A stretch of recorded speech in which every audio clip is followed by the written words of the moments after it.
to try our subs, salads, and wings. Robert Estates Incorporated, serving all of your general contracting needs. United Financial Service, auto, life, and commercial insurance plus annuities. Grand Slam Grill, visit us for one of our signature burgers and fresh cut fries. St. George Medical Clinic, locations in St. George, Parsons, and Canaan Valley. This TuckerCountySports.com broadcast is also being brought to you by Riccatelli Fencing and Lumber Company, your local rustic fence provider. Kidwell Auto Parts, with locations in Parsons and Thomas. Bob Gutschall, your local State Farm insurance agent. Cortland Acres, the nature of care. Choose us for your long-term care, rehab, and therapy needs. Mountain Valley Bank, locations in Parsons, Elkins, and Mill Creek. Sirianni's Cafe, with locations in Davis and Canaan Valley. Specialized Podiatry Care, located at Davis Medical Center in Elkins. And by the Paint Store, your Benjamin Moore supplier in Thomas and Morgantown. And now back to more exciting Tucker County action right here on TuckerCountySports.com. Mountain Lions football is on the air. The Tucker County football team is 5-0 to start the 2022 season. And after a slow start last week at Pendleton County, the Mountain Lions surged to a 32-7 road victory. Tonight, their PVC rival Moorefield visits Parsons, and the 2-3 Yellow Jackets will try to upset the number 4 ranked Tucker County Mountain Lions. Will the Mountain Lions up their record to 6-0 tonight, or will the young Moorefield team pull off the upset? Sit back and relax and enjoy some Tucker County football here tonight. And welcome in to the broadcast. I'm your guest, or I'm your host, I guess I should say, for the night, Dave Helmick, and we will have some Tucker County football here tonight in Parsons, Tucker County, and Moorefield. Moorefield comes into tonight with a 2-3 record and a loss last week. Well, last time they played, a loss to Petersburg, 32-7. They were on a bye last week, so they did not play last week, and so they come in with some rest here tonight. Tucker County got a win last week on the road at Pendleton County by the count of 32-7. To this week's rankings, Tucker County comes in tied for 4th in the SSAC rankings and will look to stay undefeated tonight as they set at 5-0. Well, we had a chance to sit down with head coach AJ Rapp, and we're going to have that interview with you right now. Dave Helmick, Tucker County Sports, back here with head coach AJ Rapp. Coach, just want to get you before the game tonight against Moorefield. Talk about your last game at Pendleton, win last week. A little slow getting started, but you poured on and get away from them and win 32-7. Talk about that game. Yeah, I mean, Coach Smith down there, Zach, he had a nice game plan for us. He kind of took away our passing game there at the beginning. We missed a few balls we should have probably caught, but they were playing, had Ethan guessing back there at quarterback what he should be doing with the ball, and we didn't get a quick start like we wanted. And, crappy weather. We're not, I hate to say this, but we're not we're not poor weather team. We're based on good weather, and I'm hoping it holds off here tonight. But we didn't get a good start, but once we got there at halftime, got a couple adjustments made. We come back out in the second half and took it to them. Yeah, I mean, it looked like you guys actually passed the ball better as the night went on. Is that an adjustment or just one of those things where maybe their defense fell off a little bit? Probably a little both, but we adjusted at halftime just knowing what they were going to do, what they game planned. It's hard to tell. I mean, you can watch all the film you want, but teams are going to tweak things for you week to week. We wasn't sure how he's going to do it, and they come out and played. We were better. Jared had a good night running the ball in the first half, and the second half he ran the ball fairly well because they started having to guess instead of us having to guess. So, once we got that kind of figured out and we figured out how he's going to play us, and the routes to call against that, we were in pretty good shape. Well, tonight it's a Moorefield team coming in here, young, but yet it's still Moorefield. Talk about this game tonight and the challenges they present? Oh, they're going to be big and strong and physical, and they're young. But they work hard down there, and they're still going to run the ball at us, and their misdirection out of their wing T is going to give us some fits, I'm sure. But that's what we've been working on all week, and our guys have to adjust to it and just play base defense and stay in your gaps. That's what we're going to have to do. Defensively wise, they're going to play that 3-4 against us. They're going to bring some edge pressure with the linebackers off the edge and stuff like that. But we worked on it all week, and we got answers for that if it comes. We just got to hope we got to make our kids have to make the plays now.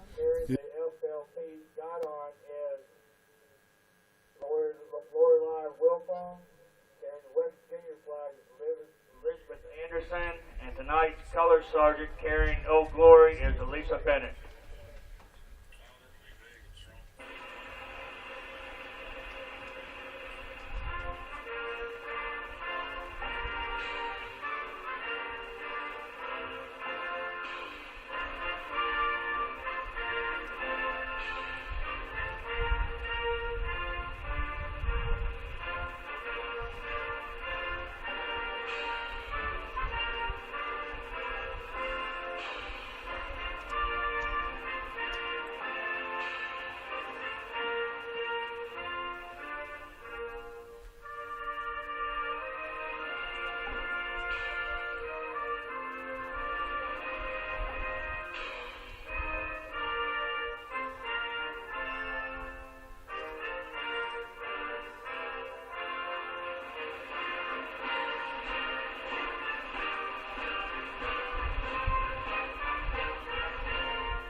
Yeah, with that offense they run, your linebackers really susceptible to overplaying the ball. Is that something you guys really focus on this week? we even practiced some this week without a ball just to make sure we were filling gaps.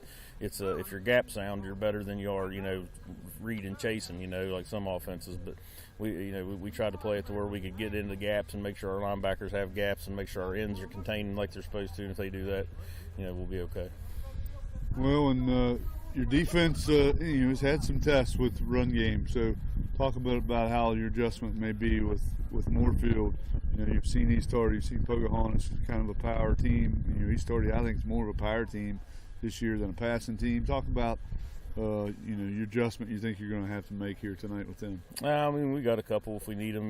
We can. We're athletic enough in our secondary and stuff. If we have to, we can probably man some guys up and throw an extra man in the box. Short yardage situations, we'll probably drop down to a 5 front if we have to, and try to stop that up. We'll bring Dom down into the nose position, or we're going to put him and Gavin both at linebackers tonight a good bit. And, we made some changes on defense. We're going to put Trenton out of the corner for man play, and Maddox back at his safety because he can play the whole field. So everybody healthy tonight? Yeah, we're pretty good shape. So. All right, last question. Always ask it. I know you're ready for it. Two things. One, offensively, defensively, what you got to do tonight to win this game? Offensively, just take advantage. We didn't do a real good job last week, but we got to take advantage of situations. When they give us things, we got to take it. We didn't do a great job of that in the first half last week, but we did a nice job the second half. And then defensively, just like I already told you, we got to stop their run. If we get them into passing situations, that's not their forte. All right, Coach. Well, good luck. Thanks, Dave. That was head coach AJ Rapp. We'll be back with more of the pregame after this.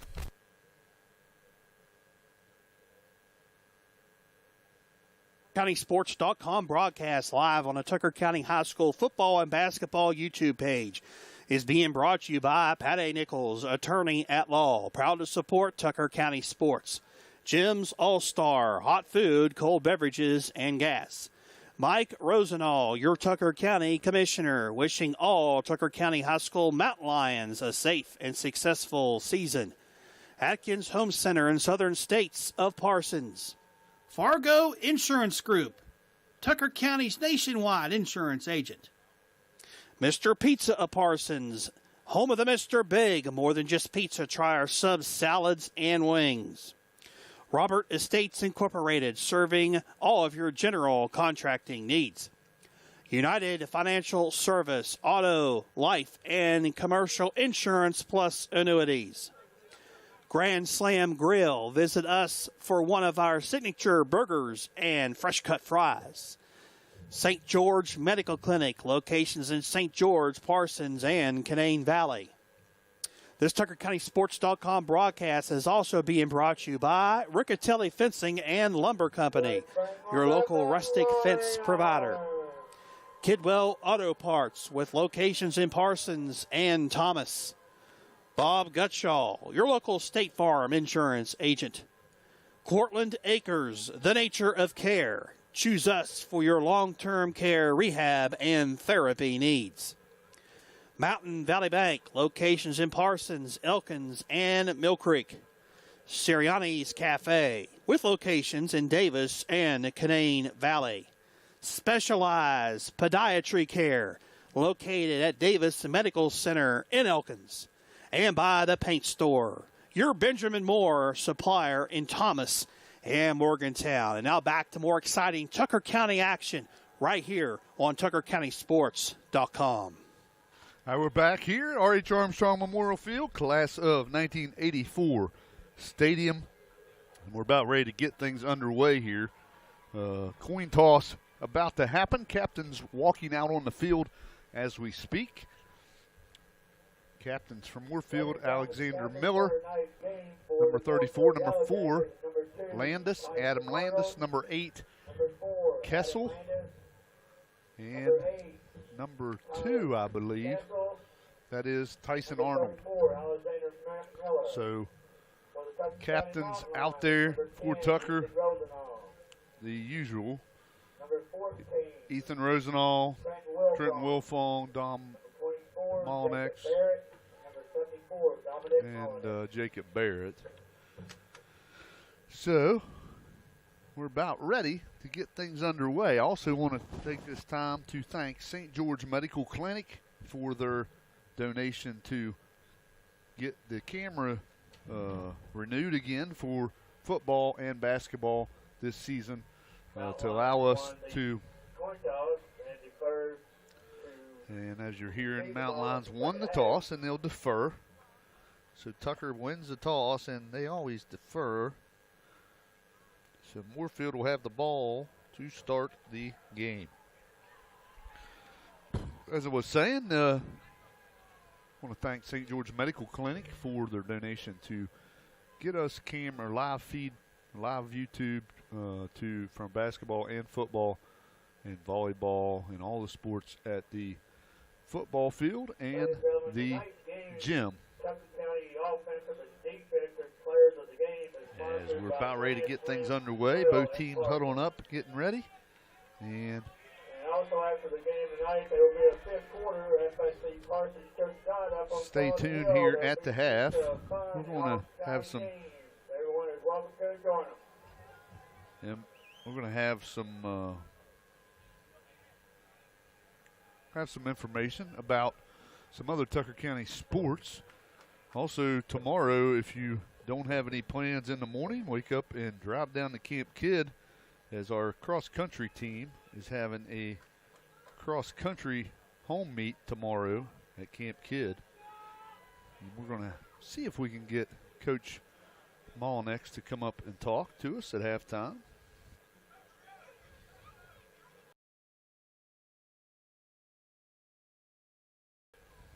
Landis and Taylor back to receive the kickoff for the Yellow Jackets. Wolf on the kick.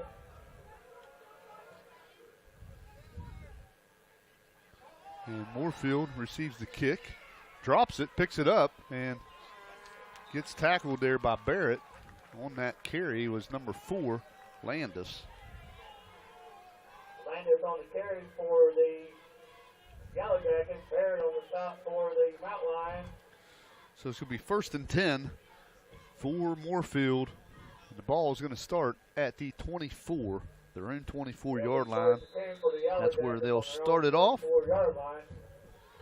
And Tucker on defense first. Quarterback under center, number 2, Arnold. And he'll hand it off. He gives it up the middle. Nice run by the running back, number 22, and that is Runyons. So Runyons with a nice gain on 1st down.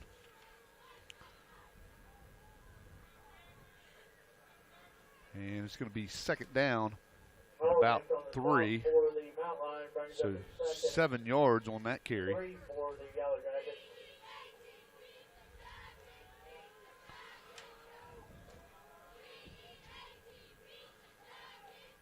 Arnold will hand it again. This time, the runner is met immediately. That was number 34 on that carry. And that is Miller on the carry for the Yellow Jackets. Miller. Pennington and Mullenix on the stop for the Mount Lion. And brings minimal up a gain third for down Miller. and 2 for the Yellow Jackets. As he needed 3, got 1. So 1 yard on that gain they give him. Mark the ball up to the 33. Third down and a long one, and he gets it. Carry up the middle from number 22, and that's Runyons, and he gets the first down. As the ball's at the 33, and he's up to about the 38. So Callahan on the carry for the Yellow Jackets for a first down. The first and 10 for the Yellow Jackets on their own half-yard line. So 5 yards on that carry for Runyons. Moorefield first down here, moving the ball.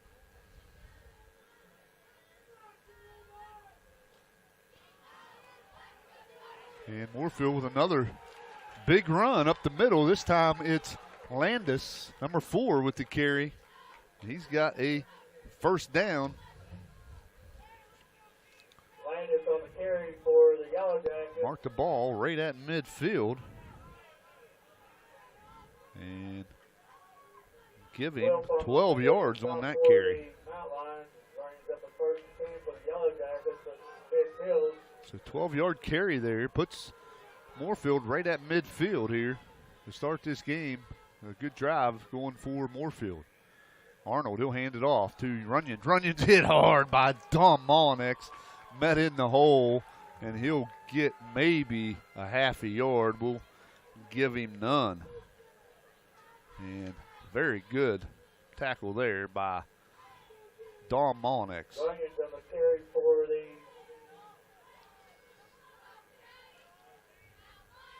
Yellow Jackets. Mollinex on the stop for the Mount Lion brings up a second and 9 for the Yellow Jackets.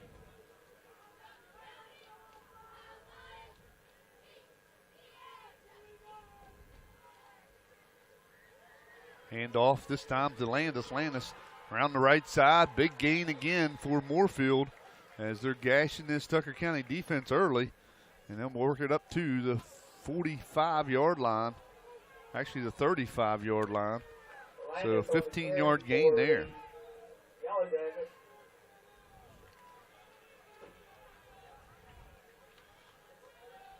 Brings up a first and 10 for the Yellow Jackets on the Mount Lion 35-yard line.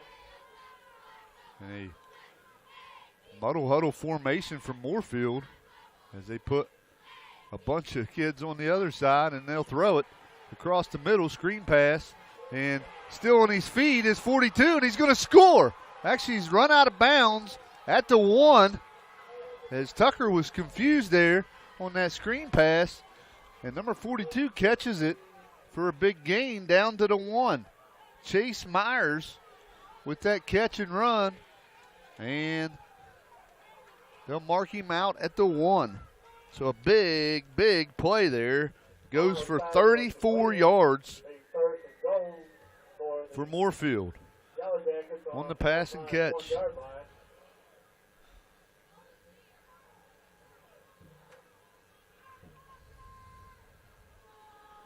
And now Moorefield looking at first and goal here. Under center's Arnold. He'll give it up the middle. Runyons walks in for the touchdown. And Moorefield strikes first. So 1 yard touchdown run by Runyons, and it's set up by a screen pass to Myers that covered 34 yards. And Moorefield will kick the extra point here. And the kick is blocked. So the kick attempt by Kyle Mullen is blocked, and Moorefield leads it 6-0. We'll be back after this quick message here on TuckerCountySports.com. With 8:09 remaining in the first quarter, Yellow Jackets 6, Mountain Lions 0.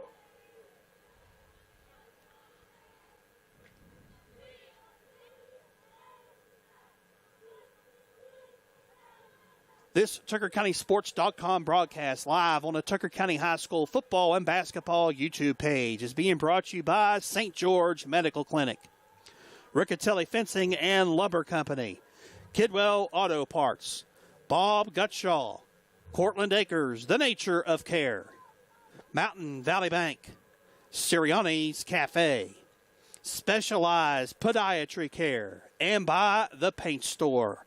And now back to more exciting Mountain Lion action right here on TuckerCountySports.com. All right, we're back here. R.H. Armstrong Memorial Field, class of 1984 stadium. And Moorefield strikes first. And I'm telling you, this game is not one to take lightly. And Tucker County kind of looked like they did that in the first drive defensively. And Moorefield's ready to play, and they capitalize there and march it down the field and score. Now Tucker picks up the kick. On the move is Blake Adams, and hit hard and dropped after he makes a nice cut. And Tucker County's going to take over at about the 34. As that drive started at Moorefield's 24. So it covered 76 yards. And they score on a 1-yard touchdown run. All right, here is Tucker at the 33, 1st and 10. Rosenall in the shotgun. He'll run it, and Reel has it up the middle. He gains a couple yards on 1st down.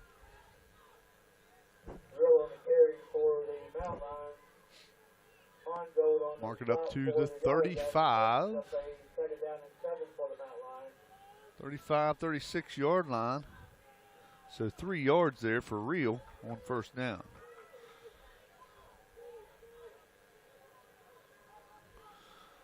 Six nothing. Moorefield leads it. Rosenall looking to pass. Sets up a screen. He's got Reel out there. Reel makes a man miss. Cuts up to the midfield. Still on his feet to the 45. He breaks the tackle to the 40. To the 35, to the 30, to the 20, to the 10, 5, touchdown, he's going to score!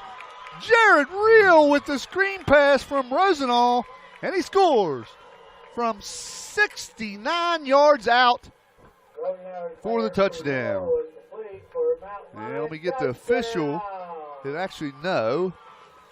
The ball was at the 36, so it isn't that many.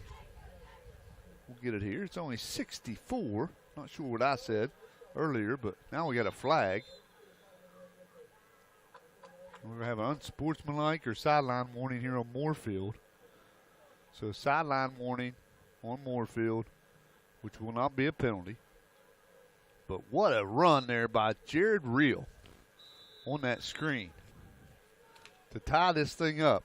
2-point conversion coming here for Tucker. Rosenall in the shotgun. He's got 3 receivers to the right, 1 to the left. Looking. Got a man out there, and he catches it for the 2-point conversion, and it's Maddox Anderson. And just like that, Tucker County leads it 8-6. We'll be back after this quick message.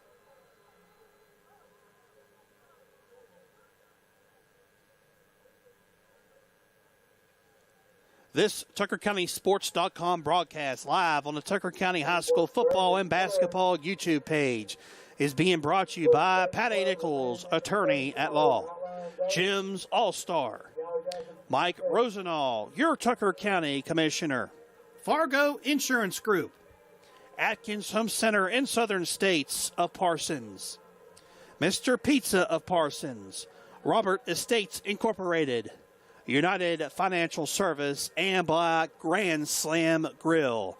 And now back to more exciting Mountain Lion action right here on TuckerCountySports.com.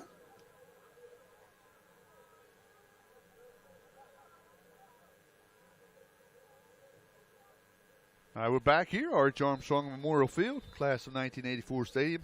64-yard touchdown pass from Rosenall to Reel on a screen. And now the kick away from Tucker. And Moorefield bobbles the kick, and he's going to fall down. He actually went down at the 5. His knee touched. Steve Dalton, the official, is right on the spot. The white hat tonight is Steve Dalton. And if you're familiar with basketball, folks, he's one of the better basketball officials around. And he's got the white hat tonight on the football field. He doesn't miss that one. Moorefield, the runner, knee hits at the 5, and that's where they'll take over. So touchdown pass from Rosenall to Reel on the screen. And then the 2-point conversion was a pass to Maddox Anderson to make it 8-6 Tucker. Here's Moorefield now. They'll hand it off to Landis. Landis hit and dropped right at the 5, and they'll go give him maybe a half a yard. And they mark it back now. So no gain there for Landis on first down. Tucker County going to have to figure out this run game and going to have to figure it out quick.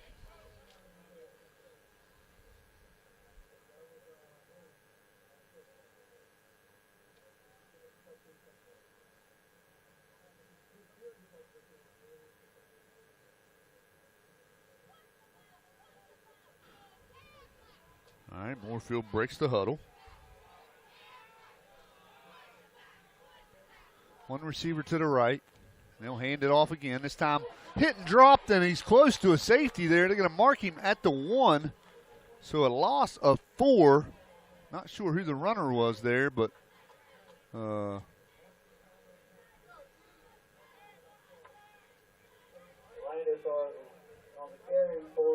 say it was Landis, and if it is, he lost 4 there.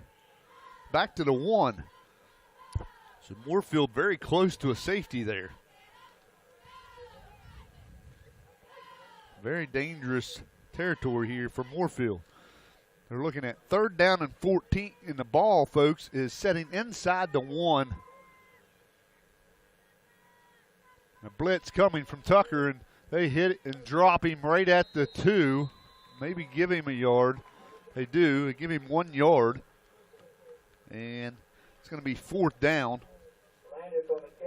Landis gets a yard there to get the punter a little bit of breathing room, but not much. Gavin Mullenix on the stop for the Mountain Lions. Brings up a 4th and 13 for the Yellow Jackets.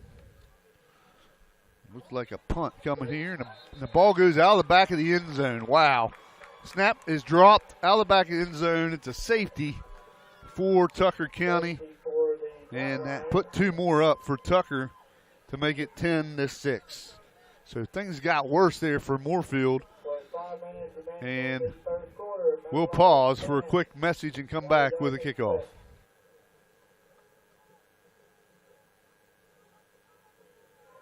This TuckerCountySports.com broadcast live on the Tucker County High School football and basketball YouTube page is being brought to you by St. George Medical Clinic, Riccatelli Fencing and Lumber Company, Kidwell Auto Parts, Bob Gutshaw, Cortland Acres, The Nature of Care, Mountain Valley Bank, Sirianni's Cafe, Specialized Podiatry Care, and by The Paint Store.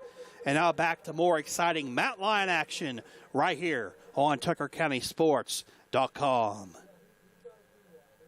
All right, we're back here as Tucker County scores again on a safety as the punter dropped the punt or the snap out of the back of the end zone to make it 10-6 Tucker. Now we'll kick it away from the 20, Will Moorefield.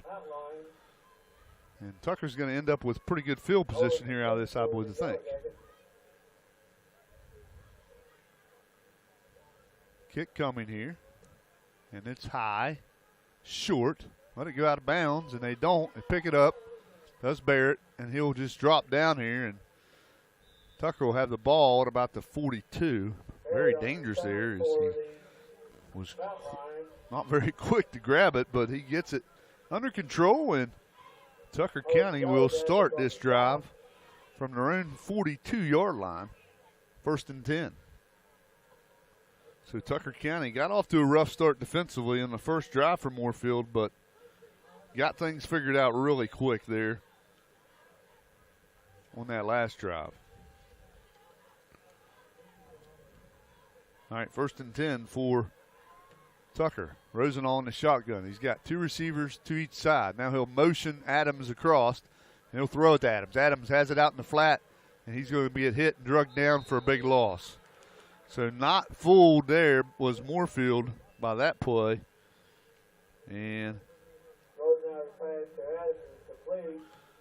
it's going to be a loss here for Tucker. 2nd and 14 for the Mount Lions. So -4 on that pass to Adams. And Tucker County now on 2nd down. Looking, Rosenall passes, and it's dropped out there. Reel was open, but it was dropped and incomplete. So now Tucker with a 3rd down and long here after that negative play and then that incompletion. Ball's at the 38-yard line. Rosenall in the shotgun. He'll back to pass, looking. Got a man out there. It's intended for Wilfong, and it's high, and Wilfong went up to make the catch and could not haul it in, and now Tucker County's going to have to punt it away here after that failed 3rd down play. So it's a good field position by Tucker.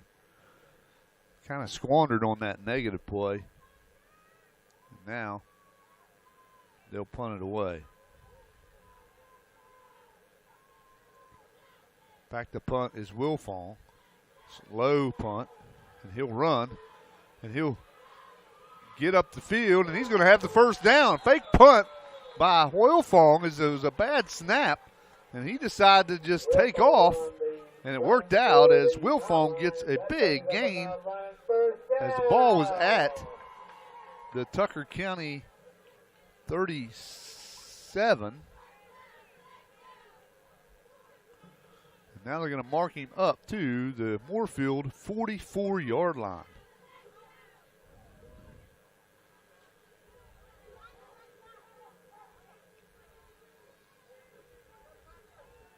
$19-yard gain there from Wilfong. Tucker County now in business. Rosenall hands off to Reel. Reel makes a man miss in the hole, and he'll have about 4 or 5 yards, and then he'll be stopped there. As Tucker County gets out of that situation pretty good there. They'll mark the ball up to the 41. So 3 yards is all they give him on that carry. Which is kind of crazy, but 3 yards for Reel. Rosenall looking to pass. Got a man out there, double covered, and he's interfered with, but they don't call it. And that's pretty close. I'm not sure. Maybe just the legs got tangled there. So the referees do not make the call. And it'll be 3rd down. So the 3rd straight incompletion for Rosenall.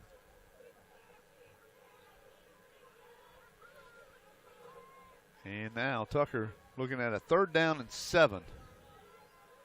Ball's at the Moorefield 41. Rosenall looking, and it's picked off. Picked off by number 7 for Moorefield, and he's running, and he's going to be caught and drugged down, and a bad pass there by Rosenall as number 7 for Moorefield, Teclom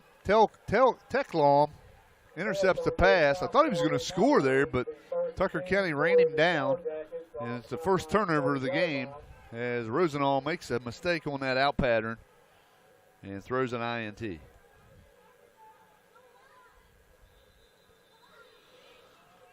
All righty, Moorefield with it in Tucker County territory.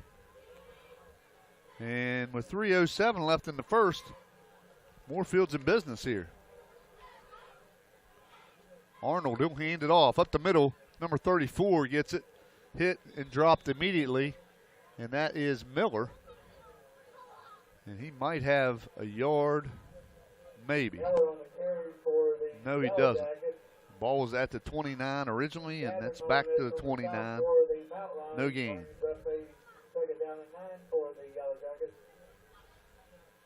Well, now they mark it ahead. So it was at the 30. Give him a yard to the 29. Second down and 9 for Moorefield.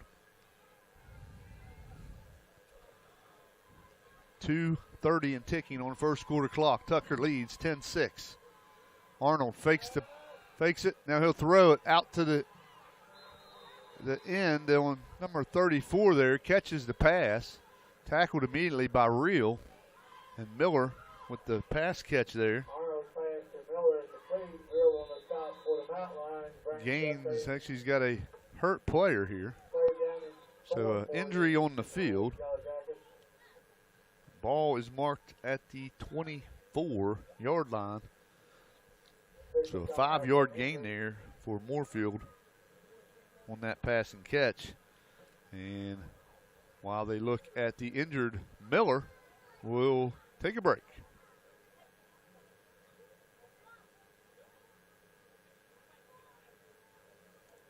This TuckerCountySports.com broadcast live on the Tucker County High School football and basketball YouTube page is being brought to you by Pat A. Nichols, attorney at law, Jim's All-Star, Mike Rosenall, your Tucker County Commissioner, Fargo Insurance Group, Atkins Home Center in Southern States of Parsons, Rated, United Financial Service, and Black Grand Slam Grill. And now back to more exciting Mountain Lion action right here on TuckerCountySports.com. All right, we're back here. R.H. Armstrong Memorial Field, class of 1984 stadium. And Alex Miller injured on that play after that pass reception. And being helped off the field. And Moorefield looking at 3rd down and 4 after that gain. Ball's at the Tucker 24. So here Tucker's defense has got to step up and try to keep Moorefield out of the end zone. Arnold under center now will have a false start, and that'll move Moorefield back. Make this 3rd down a little bit harder. False start, so they'll move it back to about the 29, I would say. 1:40 and ticking on the first quarter clock. Tucker leading 10-6 off a touchdown, 2-point conversion, and then a safety by Tucker. And that's why the score is 10-6. Arnold, he'll hand it on the end around the Landis. Landis hit hard and dropped. This time by Don Monix again. And he is stopped short, maybe a yard, if that. Great hit there by Don Monix. 4th down and 9 as Moorefield in really no man's land here. They pretty much have to go for it. You can't punt it. You're deep in Tucker County's territory. Your field goal kicker is probably out of his range. Of course, he got the extra point kicked. Or extra point blocked. Kick blocked, if I can put my words together. So getting that field goal from here would be crazy. Now we're going to probably call a timeout here. Moorefield lets the play clock run down, and they call a timeout. With 34 seconds left in the first quarter, we'll keep it here as We'll take a peek at the scoreboard as Chris George has sent me an update. Bridgeport leading Preston 21-0. And let me get this pulled up. All right. Cabell Midland leading Spring Valley 7-3. That's a big game down in the southern part of the state. Musselman leading Hedgesville 6-0. North Marion leading Elkins 14-0. And last night, Northern Garrett, Maryland beat Petersburg 49-20. We have another score from last night I wanted to report. Pendleton County beat Taggarts Valley 40-0. Buckhannon and Lewis County tied up at 7. And we'll take a look at that a little bit later when we get a chance. All right, here's Moorefield looking at 4th and 9 from the Tucker 29. Shotgun, Arnold, and now he had a false start. He's going to move him back again. Receiver on the far side left too soon. Not sure who that is. I'll get a number. Try to get a number for you. Number 80 maybe? Nope. My eyes aren't that good, folks.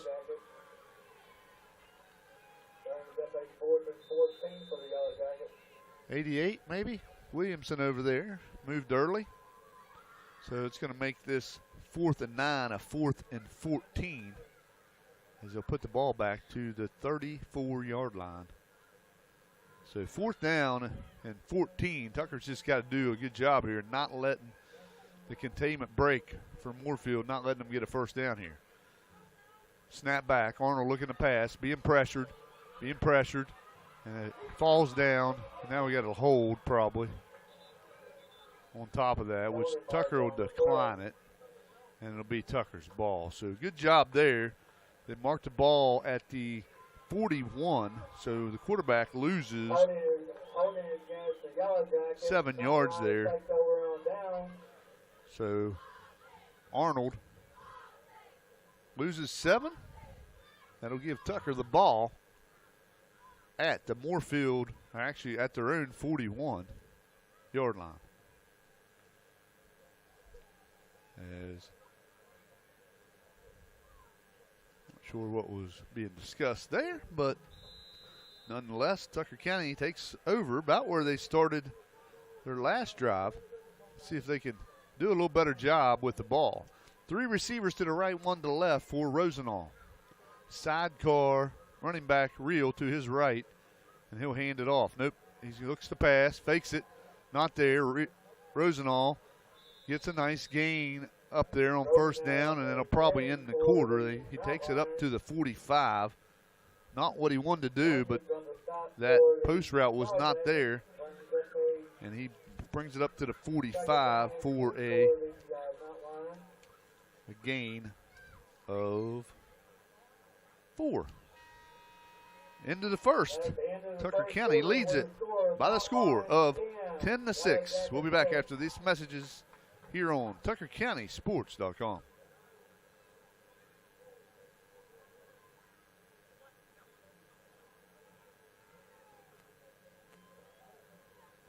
This TuckerCountySports.com broadcast live on the Tucker County High School football and basketball YouTube page is being brought to you by St. George Medical Clinic, Riccatelli Fencing and Lumber Company, Kidwell Auto Parts, Bob Gutshaw, Cortland Acres, The Nature of Care, Mountain Valley Bank, Sirianni's Cafe, Specialized Podiatry Care, and by The Paint Store. And now back to more exciting Mountain Lion action right here on TuckerCountySports.com.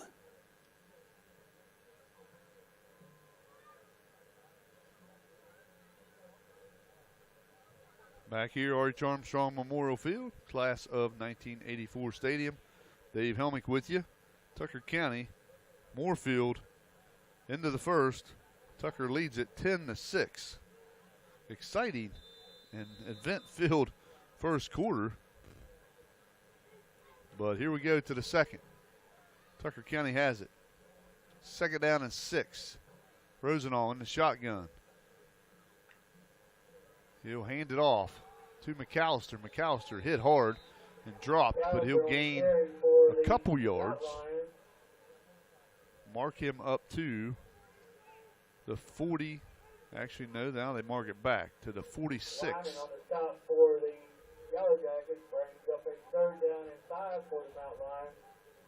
So 46, give him a yard for Will McAllister. 3rd down and 5. Trips tightly group or bunch for Tucker on the right. Now they're looking, and they'll throw it out there to Maddox Anderson, and that's not a interference there either. And he was tightly squeezed there by the double coverage, and they were all over that play, as they've seen that one on film, and Tucker County is going to punt it away. That's the play Tucker likes to run to get Maddox Anderson on single coverage, and that time there was 2 guys over there to take that play away. 11:21 left in the second, and Tucker's going to punt it away here on 4th down. 4th and 5. Last time Tucker had a punt, they faked it off a bad snap. Another bad snap, but this time Wilfong will punt it away, angling it to the sideline, and it's hit his face mask and falls out of bounds and takes a Moorefield, or actually a Tucker hop, and it goes all the way back to the 12-yard line. So not a good play there for Moorefield. As the ball hit his face mask, it looked like. And now Moorefield's going to be way back there. Yep, mark it at the 12 of Moorefield, and again, Moorefield in not very good field position. But 1st and 10, they'll have it.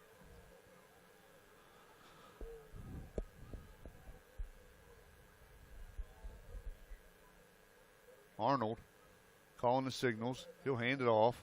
2nd man through. It is new running back, I believe. Nope, that's Landis. And the ball marked back to the 12, so no gain on that play.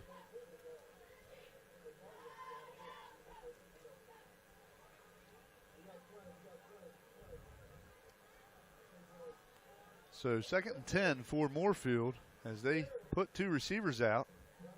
Now they'll run it up the middle. A positive gain there, I believe, up to about the 16-yard line. On the carry for the Yellow Jackets. Dominic Mullins on the stop for the Mount Lions, brings up a 3rd down and 6 for the Yellow Jackets. So 16-yard line there. 4-yard gain by Landis.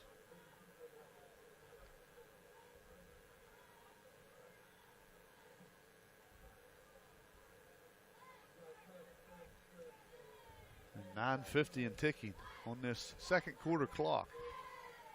3rd and 6 for Moorefield. Snap back to Arnold. Arnold throws it across the middle, hit and dropped and power bombed by Real.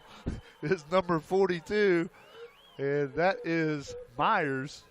Myers catches it at the 20, and he is upended there by Jared Real. That was a grown man play there, and they'll mark him at the 21. So it is a positive play there, but it's short of the 1st down. 5-yard pass there to Myers. Be 4th down, and now punt time for Moorefield, as they do get this punt away, but it takes a Tucker County bounce, and it's only going to net about 20 yards or less.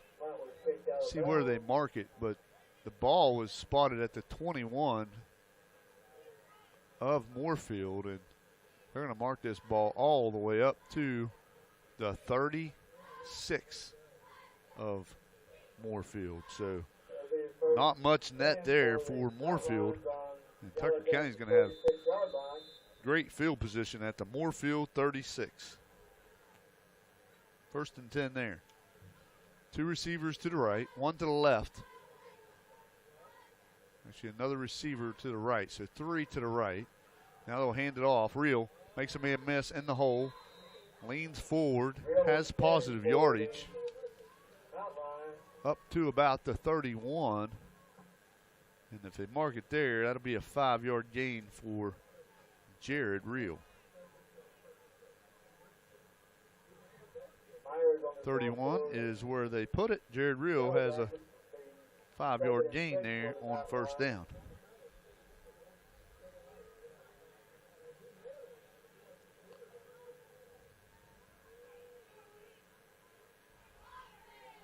Rosenau in the shotgun.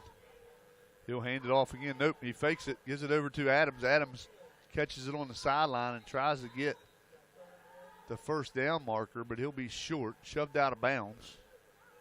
So a completed pass to Adams.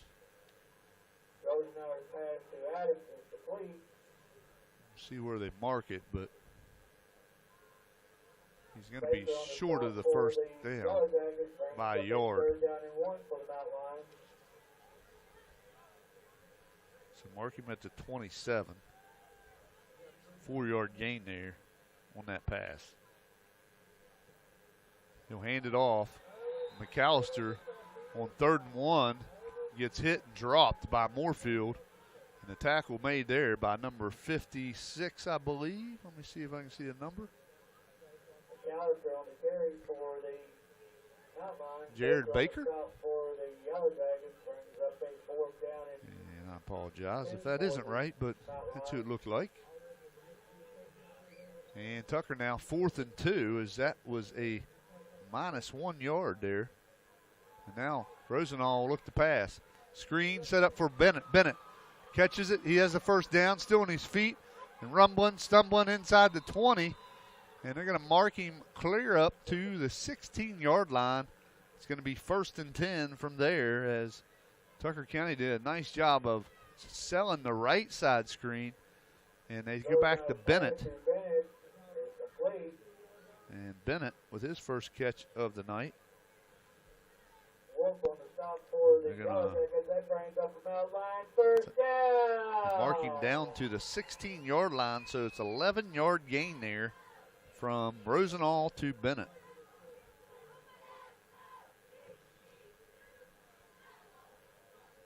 The 16-yard line of Moorefield is where it starts. Now we're going to have a false start on Tucker. So mark him back 5 yards here. False start on the mountain line. Brings up a 1st and 15 for the mountain line.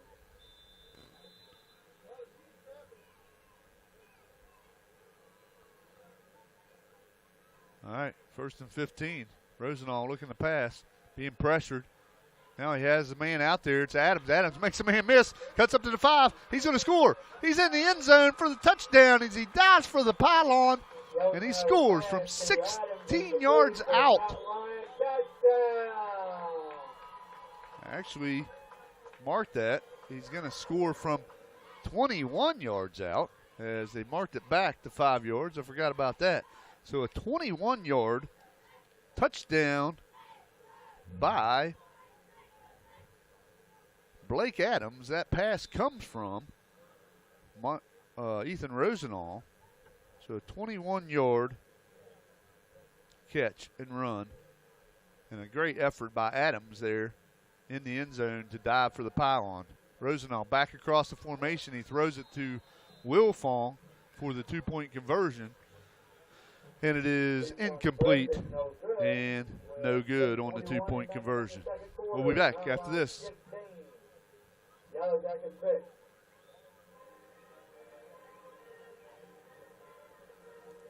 This TuckerCountySports.com broadcast live on the Tucker County High School football and basketball YouTube page is being brought to you by Pat A. Nichols, attorney at law, Jim's All-Star, Mike Rosenau, your Tucker County Commissioner, Fargo Insurance Group, Atkins Home Center in Southern States of Parsons, Mr. Pizza of Parsons, Robert Estates Incorporated, United Financial Service, and Black Grand Slam Grill.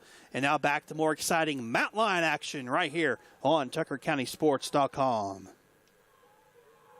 All right, we're back here. R.H. Armstrong Memorial Field, class of 1984 stadium. Tucker County gets on the scoreboard again. This time it's Blake Adams on a 21-yard touchdown catch from Rosenau. And he dives for the pylon there and scores it to put Tucker County up by the score of 16-6 over Moorefield. Kick away from Tucker. It's going to be fielded by Moorefield at about the 15. And Landis on his feet, still on his feet, crosses the 35. He's run out of bounds there. They'll mark him up close to the 40-yard line. Landis on the return for the Yellow Jackets. It'll be 1st and 10 for Moorefield there. As just doing some adding here, and Ethan Rosenau up to 96 yards passing. And we'll get some unofficial stats here at the half. Also, going to try to get one of the cross-country coaches up here to talk to us about their home meet tomorrow. Arnold, he'll hand it off to Runyons, and Runyons is tackled and dropped. And good job there by Gavin Mollinex. Gavin Mollinex and others with the tackle. 6 minutes left in the second quarter. Tucker County leading 16-6 over Moorefield. Arnold under center. And he'll look to pass. He's got receivers out there, and it's caught. Hauled in by number 42, and he's got room to run down the sideline. Nice play by Moorefield as number 42, Myers, makes that catch across the middle and puts on the Jets and gets a big gain as that ball was at the 39-yard line of Moorefield and mark him all the way up to Tucker County territory at about the 20-yard line. Big play there for Moorefield.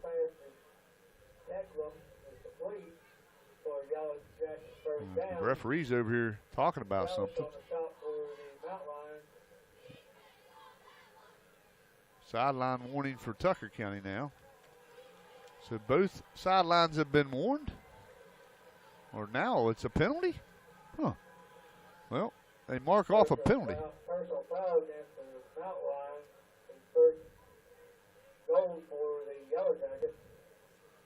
All right, not sure what happened there, but they mark off a penalty. Unsportsmanlike. They mark the ball up to the 10. We'll get the yardage on that play, but this puts Moorefield at 1st and goal from the 10.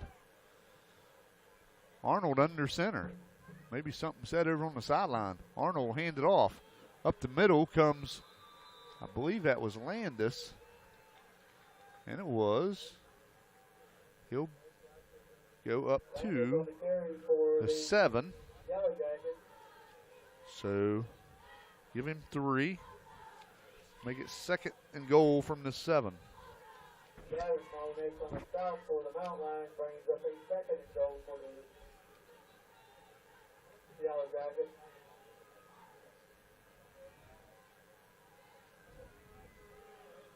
Moorefield threatening here.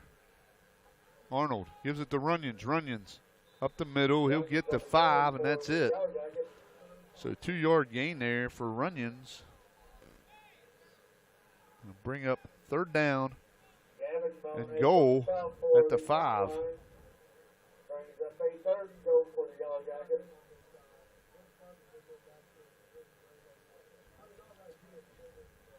"51-yard pass play to set this up to Myers from Arnold.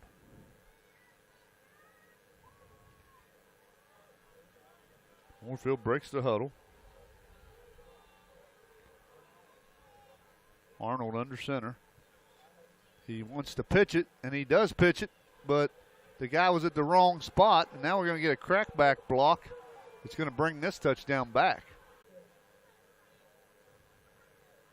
It's going to bring it back. Flag, where is it setting? The flag is at the 10. This is going to be a big penalty.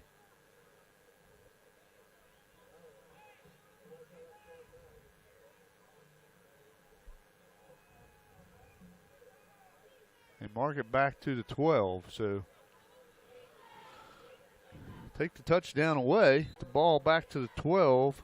It's going to be third down from there.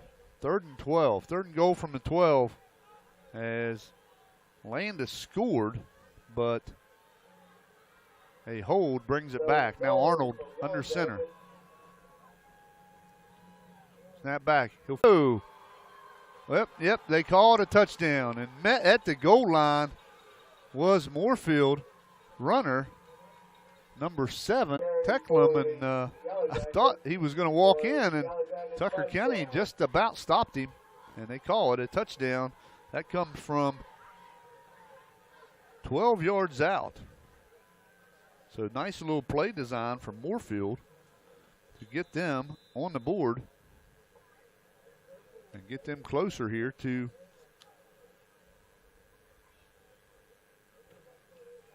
getting back in this thing. Well, they're back in it. They're going for 2 here. Scores 16-12 Tucker. Arnold, he'll look to pass. Got a man out there. It's dropped.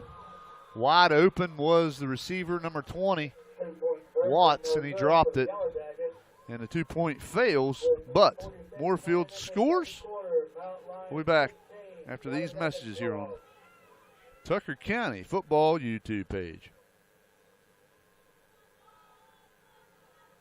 This TuckerCountySports.com brought to you by St. George Medical Clinic, Riccatelli Fencing and Lumber Company, Kidwell Auto Parts, Bob Gutshaw, Cortland Acres, The Nature of Care, Mountain Valley Bank, Sirianni's Cafe, Specialized Podiatry Care, and by right here on TuckerCountySports.com.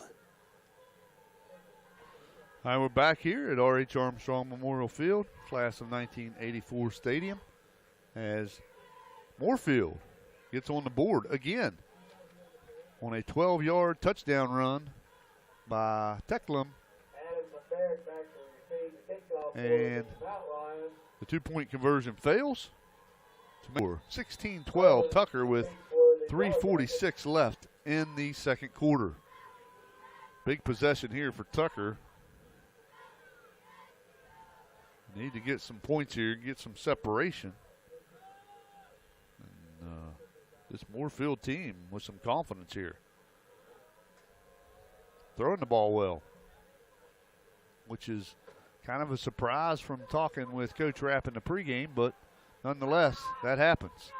Run back by Barrett. He will not get back to the 25. He's met and dropped before he gets there. And it'll be 1st and 10 Tucker. We'll get the yard marker here in just a second.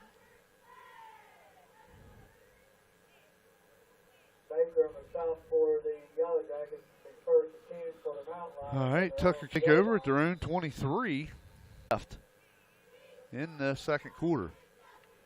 Trips to the right. One receiver to the left for Rosenall.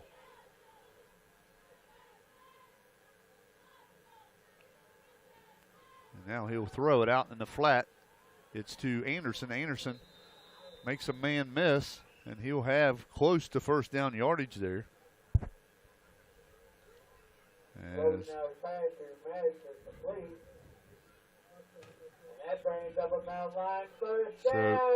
they'll give him the 33 and give him a first down. So Tucker goes 10 yards there on that little pitch and catch from Rosenall to Anderson. And I believe that is Anderson's first catch of the night. Yes, it is. 1st and 10 for Tucker. Rosenall in the shotgun. He's got 2 receivers each side. This time he'll run it to Real. Real, not much going there. He'll muscle his way for a couple yards, though. Met in the backfield to get 2 yards on the running. On running there. Homecoming court, report to the 6-yard line on the home side of the field. So Real. Injury timeout. Moorefield has an injury down there, and that'll stop the clock and also give us time to take one more look at the Metro News scoreboard. Number 1, Williamstown leading Weir 14-0. Doddridge County leads Gilmer County 14-0. Let's see here.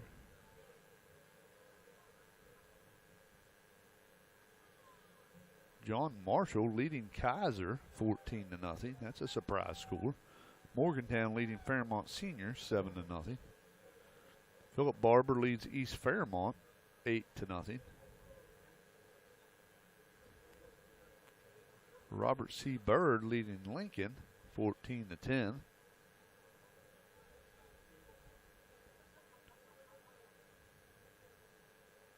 Bluefield leads Pikeview 16-6. And we will take this time to take another break. We'll be back after this.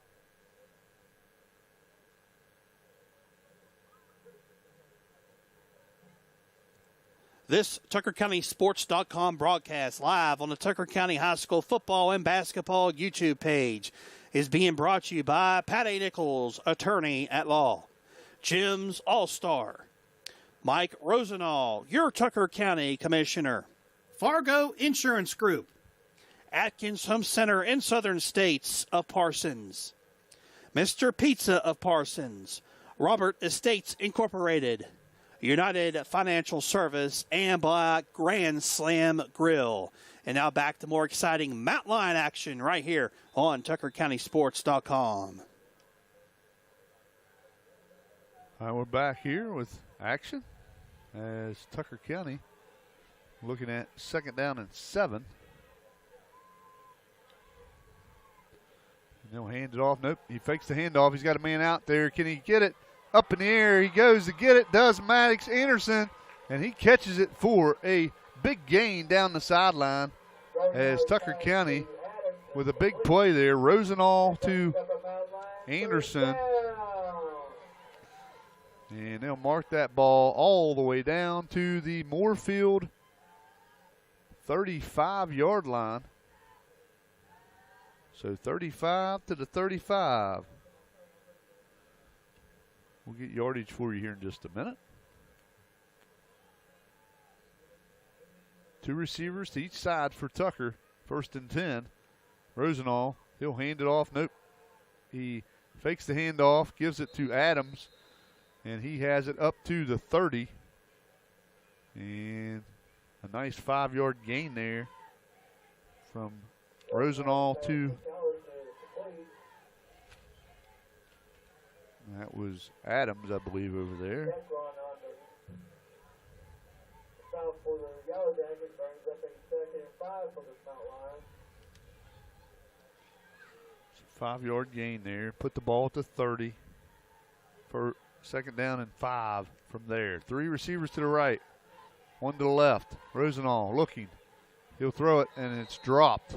That one intended for McAllister.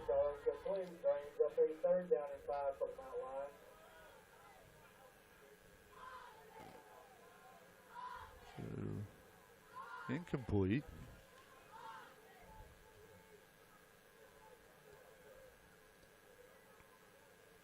$30 yards on that pass play from Rosenall to Anderson.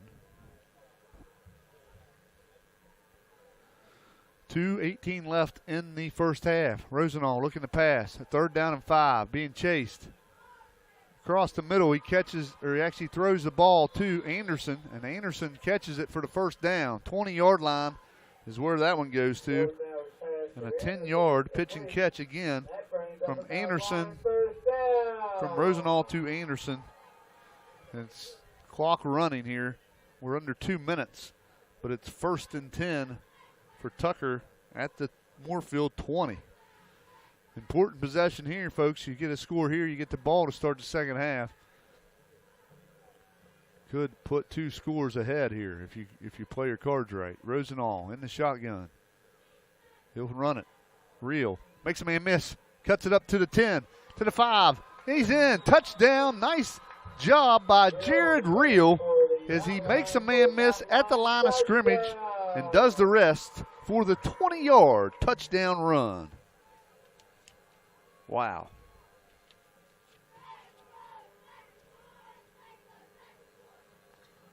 A nifty job of running there by Jared Real. 2-point conversion coming here from Tucker.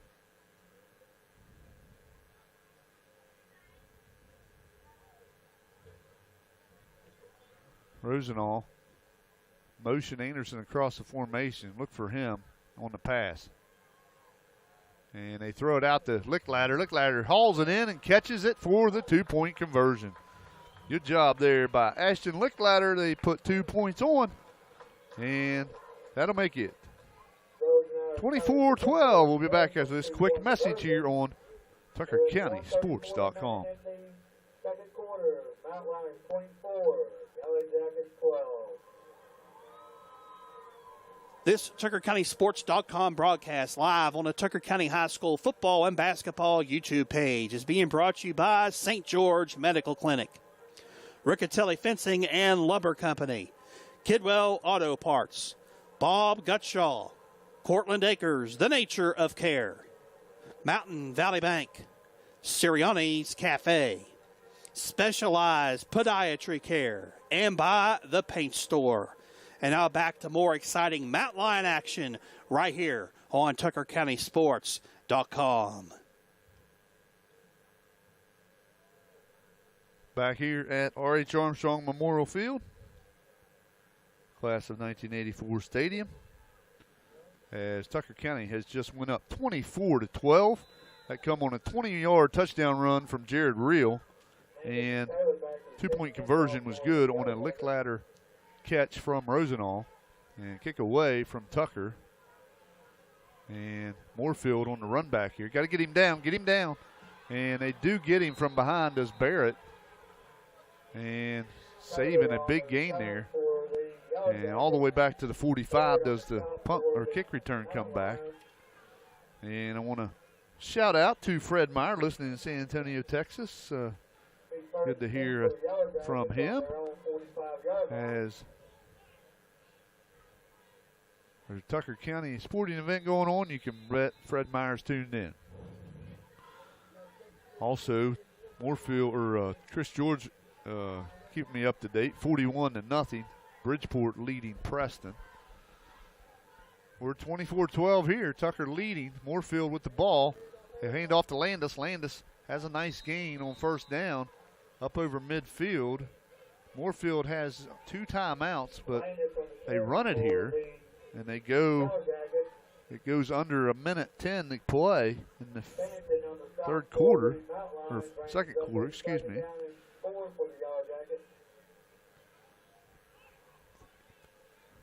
They got to go quickly here, and they do. Quarterback keeper, and he's running again, and this time he's met and dropped for a minimal gain, and now Moorefield's going to have to burn a timeout as they run the ball twice. This time they gain maybe a yard. So a 6-yard gain on the first play. Actually, we'll call it 5. And then only 1 on that play from the quarterback.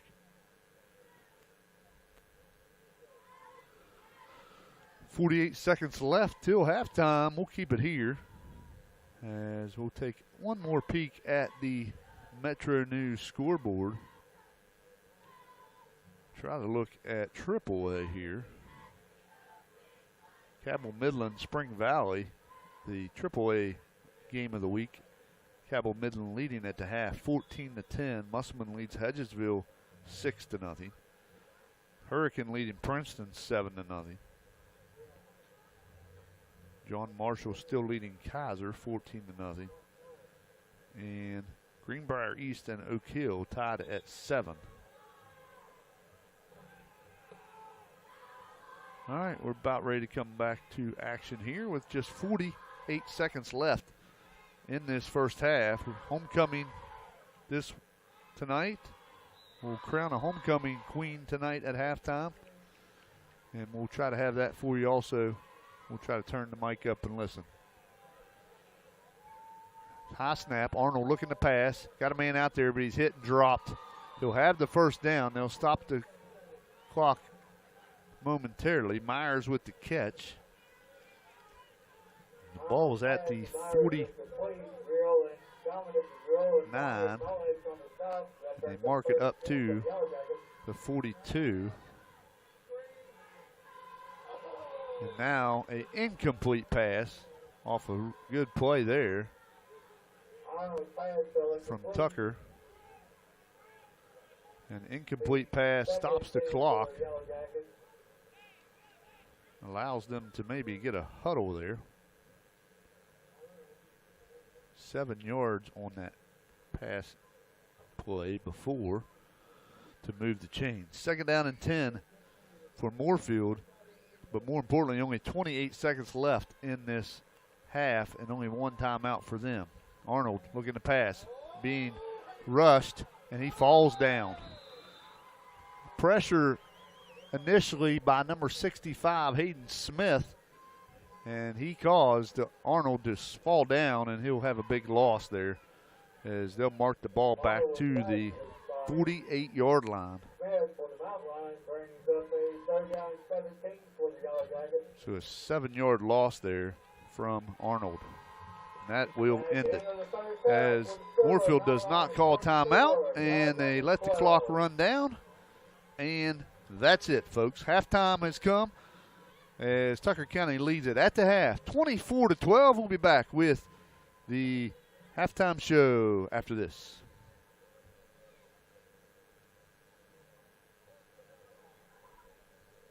This TuckerCountySports.com broadcast live on the Tucker County High School football and basketball YouTube page is being brought to you by Pat A. Nichols, attorney at law, proud to support Tucker County sports. Jim's All-Star, hot food, cold beverages, and gas. Mike Rosenall, your Tucker County Commissioner, wishing all Tucker County High School Mountain Lions a safe and successful season. Atkins Home Center in Southern States of Parsons. Fargo Insurance Group, Tucker County's nationwide insurance agent. Mr. Pizza of Parsons, home of the Mr. Big, more than just pizza, try our subs, salads, and wings. Robert Estates Incorporated, serving all of your general contracting needs. United Financial Service, auto, life, and commercial insurance plus annuities. Grand Slam Grill, visit us for one of our signature burgers and fresh cut fries. St. George Medical Clinic, locations in St. George, Parsons, and Canaan Valley. This TuckerCountySports.com broadcast is also being brought to you by Riccatelli Fencing and Lumber Company, your local rustic fence provider. Kidwell Auto Parts, with locations in Parsons and Thomas. Bob Gutshaw, your local State Farm insurance agent. Cortland Acres, the nature of care. Choose us for your long-term care, rehab, and therapy needs. Mountain Valley Bank, locations in Parsons, Elkins, and Mill Creek. Sirianni's Cafe, with locations in Davis and Canaan Valley. Specialized Podiatry Care, located at Davis. Belle is the daughter of Adam Gregory and Liz Bell Gregory of Canaan Valley. She is the freshman class president. Belle enjoys reading, playing board games, hiking, watching movies, and volunteering time in her community. Belle is being escorted by Link Beasley. Link is the son of Dustin and April Ceasley of Parsons. Miss Belle Gregory.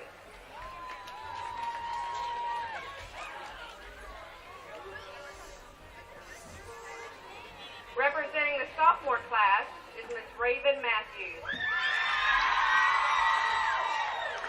Raven is the daughter of Deanna Winkler and Joey Neville of Thomas. She is a member of the TCHS Lady Mountain Lions softball, volleyball, and basketball teams. Raven likes to race four-wheelers in her free time.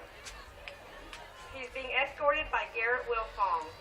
Garrett is the son of Ashley and Adam Wilfong of Parsons. Miss Raven Matthews. Representing the junior class is Miss Kylie Hebb. Kylie is the daughter of Allison Hebb of Thomas and Daniel Moore of Fairmont. She is a member of the Tucker County FFA Club. Kylie enjoys hunting, fishing, riding ATVs, and spending time with her family and friends.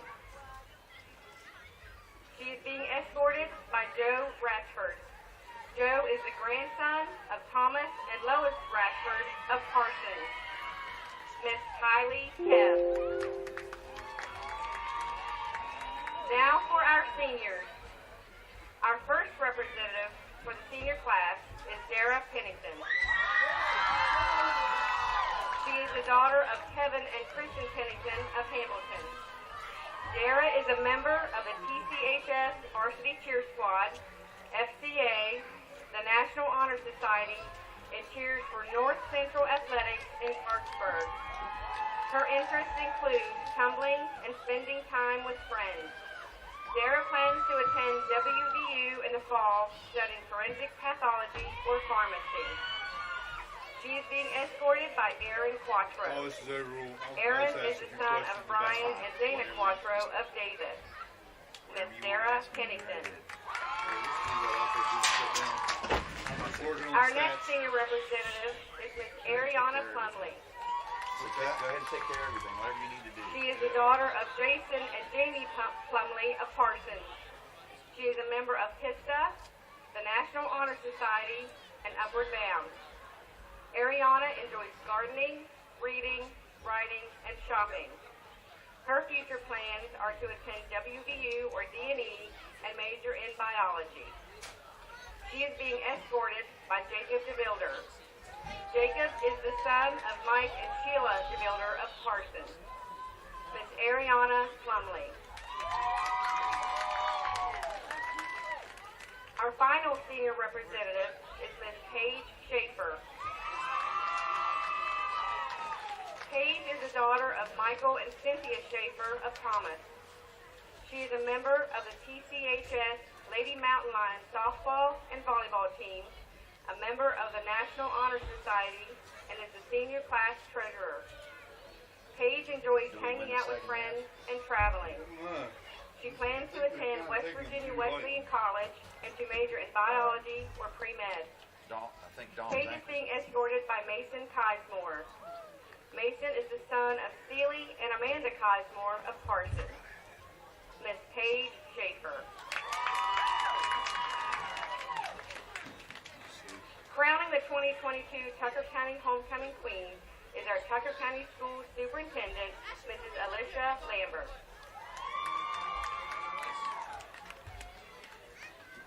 Ladies and gentlemen, the 2022 Tucker County Homecoming Queen is Miss Dara Pennington.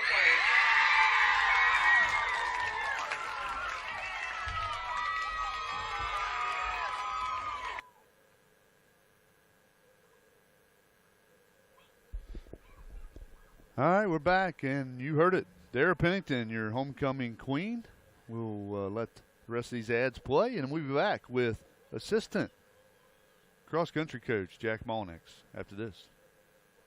This Medical Center in Elkins, and by the Paint Store, your Benjamin Moore supplier in Thomas and Morgantown. And now back to more exciting Tucker County action right here on TuckerCountySports.com. All right, we're back here, R.H. Armstrong Memorial Field, class of 1984 stadium, and you heard it. they're Pennington homecoming queen for 2022. And right now we have a special guest joining us here at halftime. I text your wife, Jack, and asked her to join me at halftime, and she said, I'm not there. She's home trying to work on the timing system. All right, so let me adjust the sound here a little bit. But for those that don't know, Jack is assistant, right? Yes. Assistant coach cross country, and helps out with the track team in the spring too. Him and his wife tag team that. Michelle Monix and Jack Monix. Just wanted to get one of you guys on there.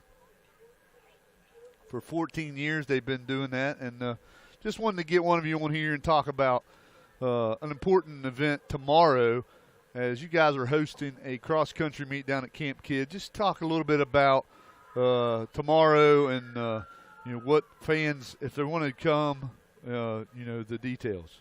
Well, keep going. sorry. Keep talking. That's all right. We have a very scenic course. It's down at Camp Kidd. Michelle and I have worked on it for, 5 years probably to get it to where it's at, and we get a lot of support from the county commissioners and the board members of the park board, and it really helps us. And special shout out to Jeff Keese also. He lets us use part of his field, and but anyway, the girls this year I hate to stick my foot in my mouth, but they could be pretty good, or they are pretty good, I guess. And the boys are all freshmen, except one, a sophomore. And we actually won the girls and boys the other day at South Harrison. First time in 14 years. So pretty good. Yes.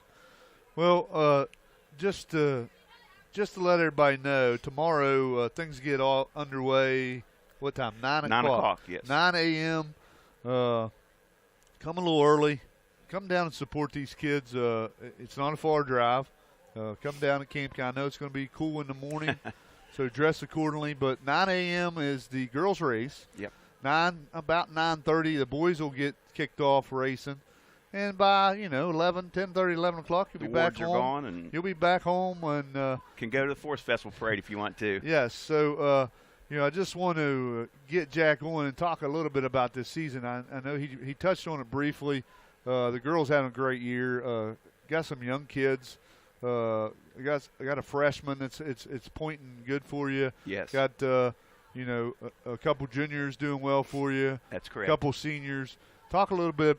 You touched the base a little bit about this girls team. Then we'll go through the boys team. But okay. You talk about Aaron and Katie, basically your top two runners.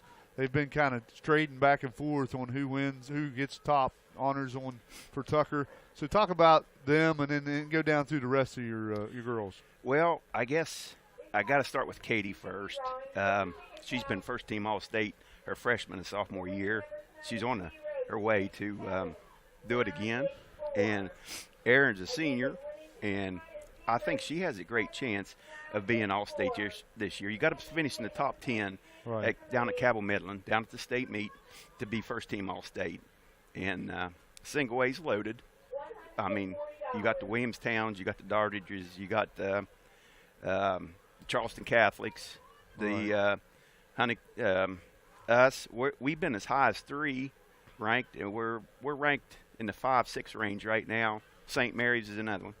But the girl-wise, we can make a run at it if everybody does what they're supposed to do. So. All right, so, we talked a little bit about that. Let's go down through the rest of them.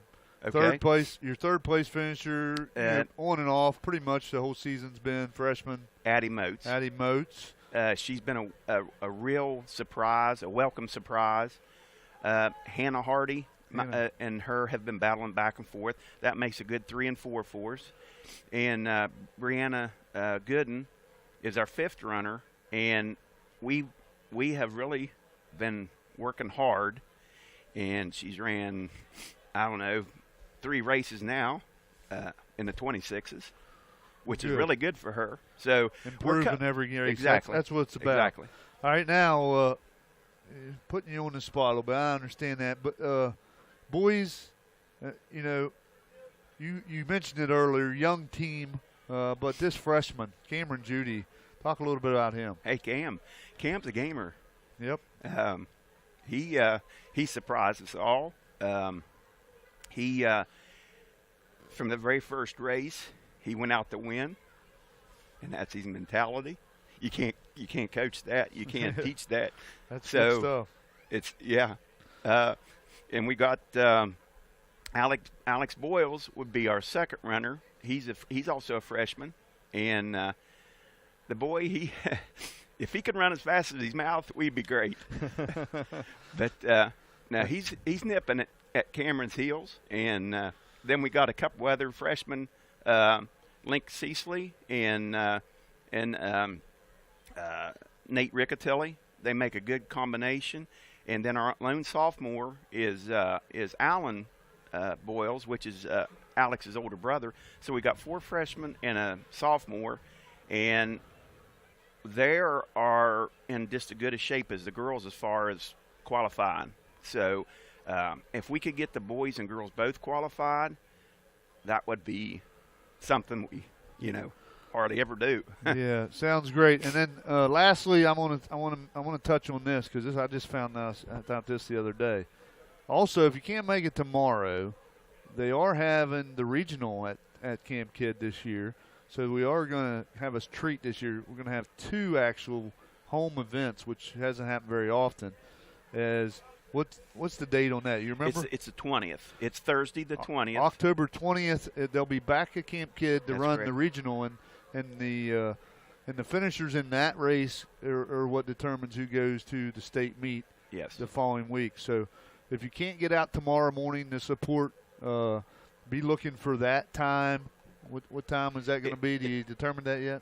The 20th? Yes. It's at 4. I think it's 4 o'clock for the girls. Okay. And like 4:45 for the boys. So evening race there. So if you're not a morning person, you don't want to come out tomorrow morning, and you want to maybe catch them in the evening, October 20th, mark that date down.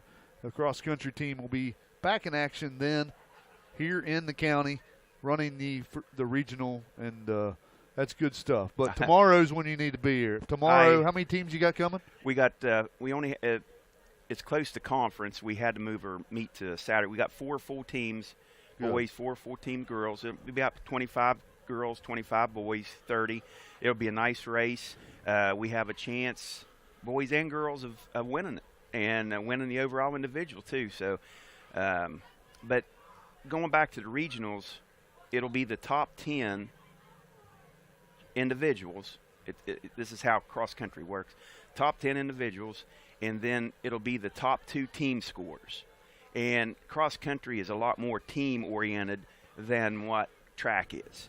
And like I said, I had a football coach come and never been to a cross-country race before. And he told me after, he says, they was kids running without shoes. They lost their shoes. There was kids bleeding. There was kids throwing up. He said, I never knew it was that intense. And the crowd, he said, I can't believe there was a couple thousand people here. I said, yeah, you've never been to one before. He said, nope. But he said, man, I'm a fan now. Yeah, and I will say this. I've been to several, not a lot. I've been to a few, and it's something to see. I mean, if you haven't been to one, I'm going to tell you, you don't get any closer than Camp Kidd to see these kids run. Come out and support them.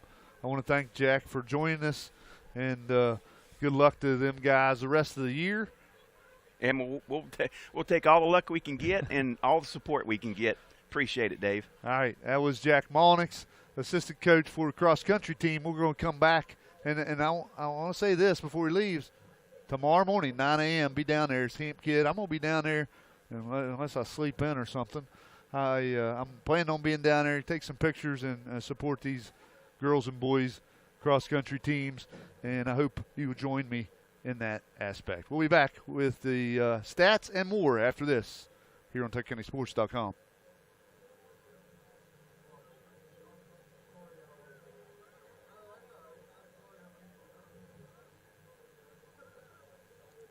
This TuckerCountySports.com broadcast live on the Tucker County High School football and basketball YouTube page is being brought to you by Patty Nichols, attorney at law, Jim's All-Star, Mike Rosenall, your Tucker County Commissioner, Fargo Insurance Group, Atkins Home Center in Southern States of Parsons, Mr. Pizza of Parsons, Robert Estates Incorporated, United Financial Service, and Black Grand Slam Grill. And now back to more exciting Mountain Lion action right here on TuckerCountySports.com. All right, Dave Helmick back with you here at R.H. Armstrong Memorial Field, class of 1984 stadium, as halftime just about over with. And I always like to have special guests, and I want to thank Jack Monix for joining us. Maybe we can get Michelle Monix to join us maybe next game, talk about, give her a chance to maybe talk. But sorry, Michelle, you wasn't able to be here. But nonetheless, something good going on the cross-country team, and come out and support them tomorrow, as we're going to have a home meet here at Camp Kidd. Tucker County football team, they're up 24-12 as we get ready to start this second half. And I'm going to say this,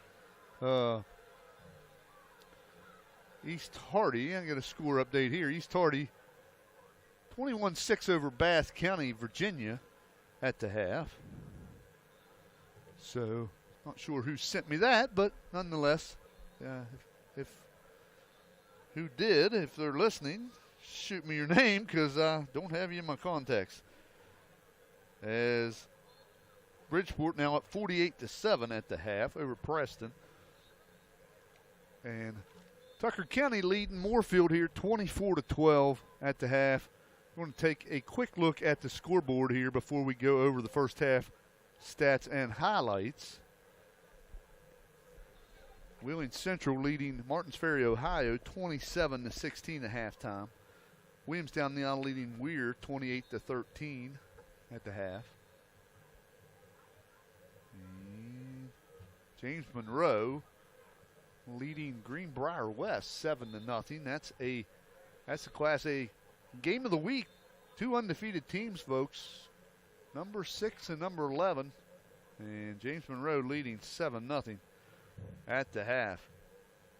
Philip Barber leads East Fairmont 14-7. Lincoln now leading Birds 17-14. A good one going there. South Harrison Ritchie County tied up 14 at the half. Lewis County leads Buchanan Upshur 21-14 at the half.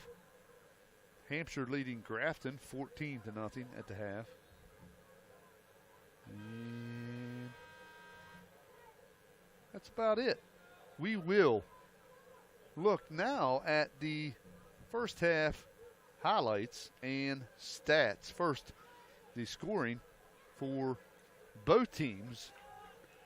Moorefield got on the board first with 8:09 left in the first on a 1-yard touchdown run to make it 6-0. Tucker County then struck back 2 plays. It took them, as on the second play, a 64-yard touchdown pass from Rosenall.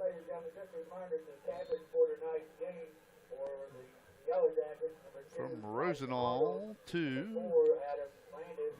can't read my own writing, Real. That's what I thought it was. Rosenall to Real on a 64-yard touchdown pass on a screenplay. And with 7:12 left, Tucker County took the lead on a 2-point conversion, 8-6. Then Tucker County got a safety as the Moorefield punter, the ball was snapped and he didn't catch it, and it went out of the back of the end zone for 2 points for Tucker. That came with 5 minutes left in the first quarter to make the score 10-6 Tucker. Then Tucker County struck again on a 21-yard touchdown pass to Blake Adams. That came with 6:41 left in the second quarter to make it 16-6 Tucker. Moorefield would strike back to get closer on a 12-yard touchdown run by number 7, Tecklum, and that the 2-point conversion failed to make it 16-12 Tucker. And then just before the halftime, Tucker County got a 20-yard touchdown run by Jared Reel to make it 24-12 after the two-point conversion was good, and that is the score we set at right now. First half stats looks like this. Moorefield ends the half with 51 yards rushing and 102 yards passing for a total of 153. Tucker County has 56 yards rushing and 121 yards passing. And I'm probably missing some yards here. Hold on. Let's see. Yes, I am.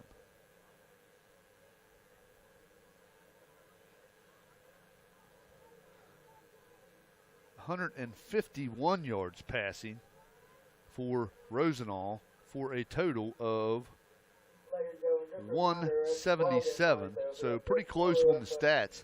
177 to 153 as Rosenau has connected with Anderson for 50 yards, Reel for 64 yards, and Adams for 26.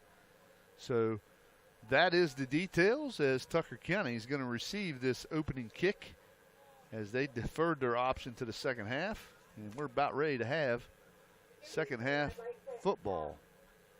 Go ahead and go over the winners for homecoming. For the float. And they're announcing the winners here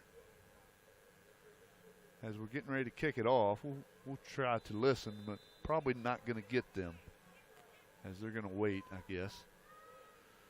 And thanks for that text, Mr. Todd Snyder from Moorefield. I appreciate that.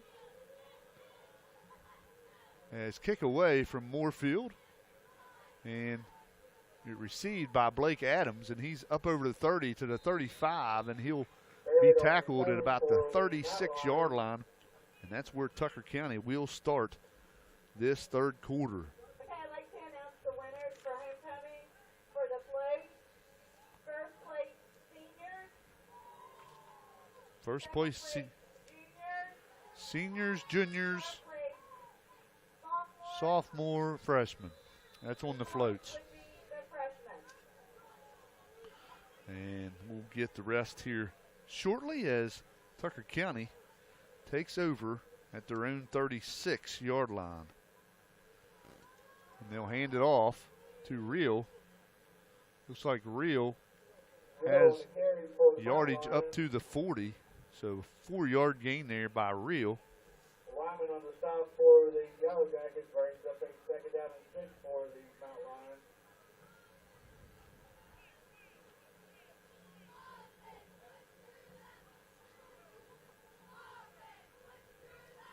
So mark the ball up to the 40.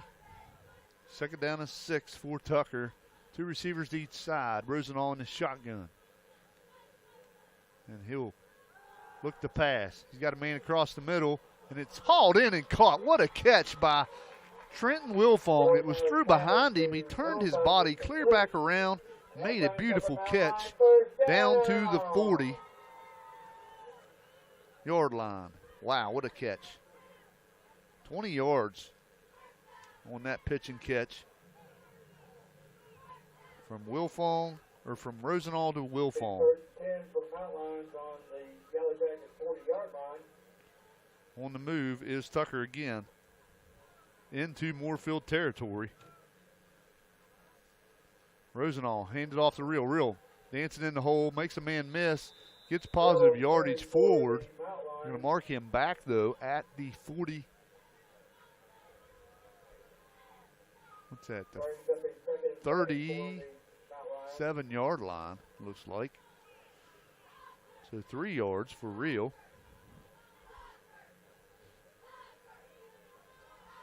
So positive play on first down. Puts it at 2nd and 7 for Tucker at the Moorefield 37. Rosenau, two receivers each side. Now he'll hand it off again. This time McAllister. McAllister running hard up close to the 30. They'll mark him short of the 30 at about the 31. So a 6-yard gain there from Will McAllister. Jones on the stop for the Yellow Jackets. Brings up a 3rd and 2 for the Actually, now they mark it back to the 32. Wow. So, only a 5-yard gain. 3rd and 2 for Tucker. Ball's at the 32-yard line. Rosenall in the shotgun. Now he'll motion Adams across the formation. And he'll give it to McAllister. McAllister is hit and dropped. He didn't even get back to the line of scrimmage, I don't believe. They're going to mark him at the 30. Actually, right back to the 32. No gain. Brings up a 4th and 1 for the Mount Lions.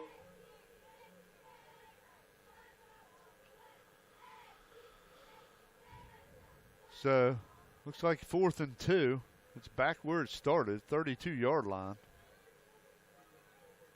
Rosenall has 3 receivers to the left, 1 to the right. Fourth down here for Tucker. Rosenall handed off. They give it to Real. Real has the first down. He's up to about the 29-yard line as he pushes the pile ahead. He needed 2, folks. He got 3. So 3 yards for Real on that 4th and 2 play. 1st and 10. Tucker has it at the Moorefield 29. Power football right there. 4 straight run plays. Here comes Rosenall now. 3 receivers to the left, 1 to the right. The 1 to the right is Maddox Anderson. He'll give it to Real. Real hit and dropped. Runyon's in there to make that initial contact. And now down on the play is Dom Molnex. And trying to get up is Dom, and he will get up and he'll run off the field. They're only going to give Real 1 yard on that play. Mark the ball to the 28. It'll be 2nd down and 9.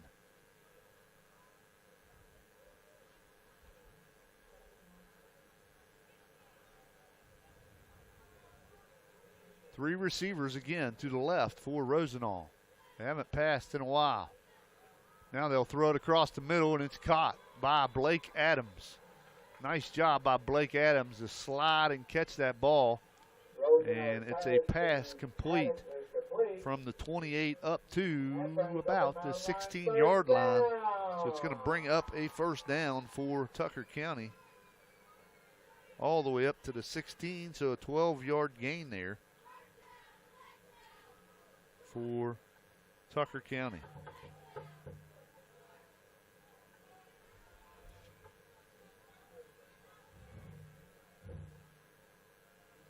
Rosenall in the shotgun. He'll hand it again. This time to Real. Real makes a man miss. Still moving forward. Leans inside the 10 to about the 9. Nice run by Jared Real. 7-yard gain there for Real on 1st down. We'll take that every time. Because now they'll mark it back to the 10. So 6-yard gain. For the Yellow Jackets, brings up a 2nd and 4 for the Mount Lions. So, again, McAllister, now he'll run untouched right through the middle. Will McAllister for the touchdown, 10 yards out. Good job by Will McAllister. He hit the hole hard, and he goes in for the touchdown to increase this Tucker County lead.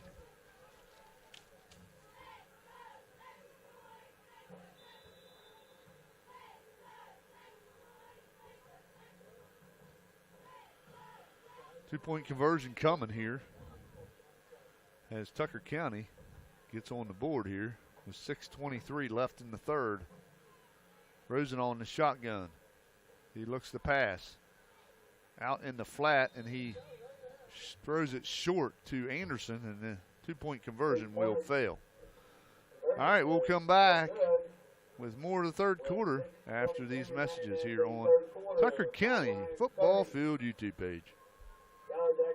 This TuckerCountySports.com broadcast live on the Tucker County High School football and basketball YouTube page is being brought to you by St. George Medical Clinic, Riccatelli Fencing and Lumber Company, Kidwell Auto Parts, Bob Gutshaw, Cortland Acres, The Nature of Care, Mountain Valley Bank, Sirianni's Cafe, Specialized Podiatry Care, and by The Paint Store. And now back to more exciting Mount Lion action right here on TuckerCountySports.com. All right, back here, R.H. Armstrong Memorial Field, class of 1984 stadium, as Tucker County strikes again, this time on a Will McAllister run straight up the middle, 10 yards out, untouched for the touchdown. That comes with 6:23 left in the third quarter. Two-point conversion failed to make the score 30-12, Tucker County over Moorefield. Kick away from Tucker, fielded by Moorefield and close to kneeling down again. And still on his feet. Let's see if it was Landis. Looks like Landis on that carry. We'll see what it was, Landis. That 4 looks like a 1 from here, folks. That's why I was a little bit skeptical, but Moorefield don't have a 1, so I guess I shouldn't have been thinking 1. 6:15 left in the third. Moorefield will take over at their own 39-yard line. So Tucker County does what they need to do. They score at the end of the quarter, the second, and then they score to start the third to turn it 2 scores around here and give them the 30-12 lead. Moorefield now. Handoff up the middle. Runyons is hit and dropped for a loss as Tucker County tacklers, plenty of them there. Leading the charge was Gavin Monix. Owen Knotts was in there also. Ashton Licklider was shortly behind. And that ball goes back to the line of scrimmage. They were gracious there because I thought he lost yardage. Anyway, Landis, no yards on that carry. Bring up 2nd and 10 for Moorefield. Here comes the sweep to the left. Landis got room to run. Tackle missed by Tucker, but not missed by Real. Real slams him down, but not before Landis gets a big gain to the left side, and that play covers a bunch of yards. And they mark it at the Tucker 39.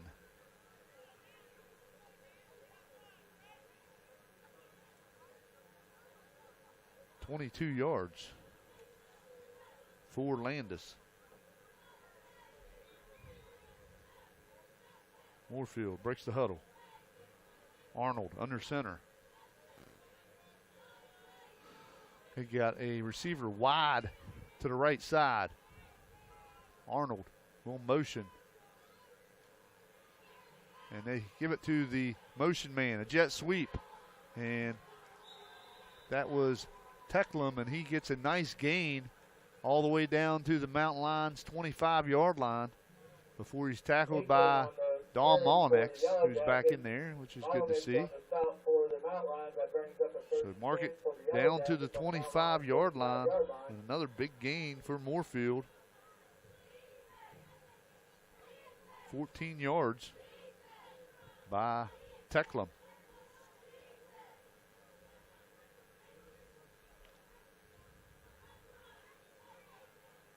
On that jet sweep.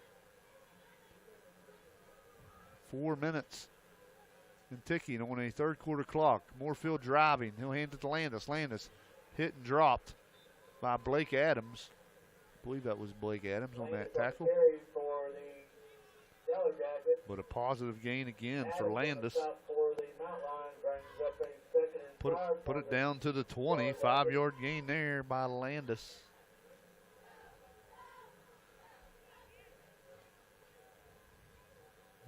Now they'll mark it up to the 4. Wow, 6-yard gain.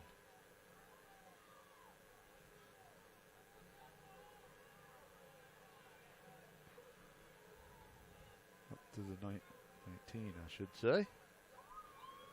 Moorefield. Now that was illegal motion.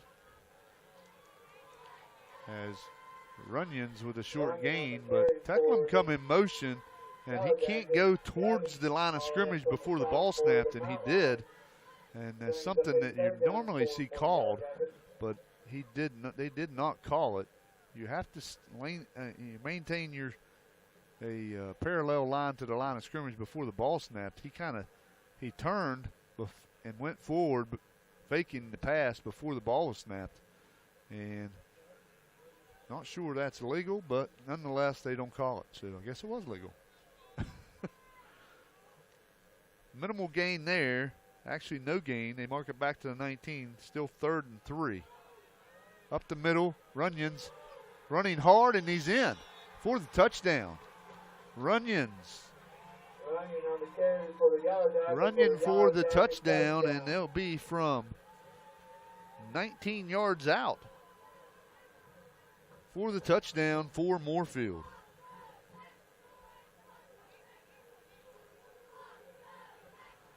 So Moorefield on the board again. This time, 19-yard touchdown run. Extra point kick coming here. And it's going to be offsides on Tucker, or false start. Let's see.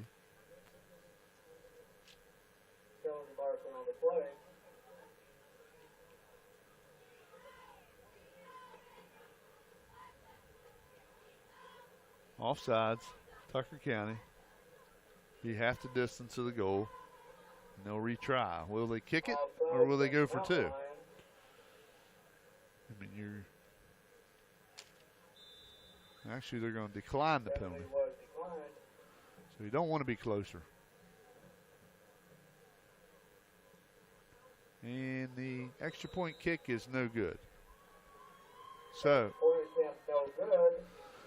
2:38 left in the third. Tucker still leads 30-18. We'll be back after this.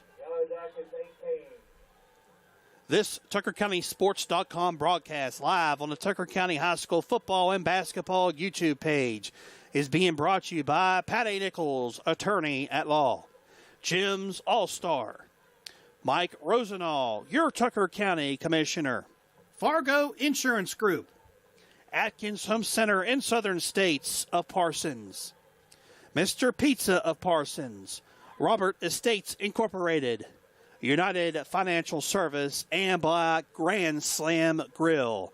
And now back to more exciting Mountain Lion action right here on TuckerCountySports.com.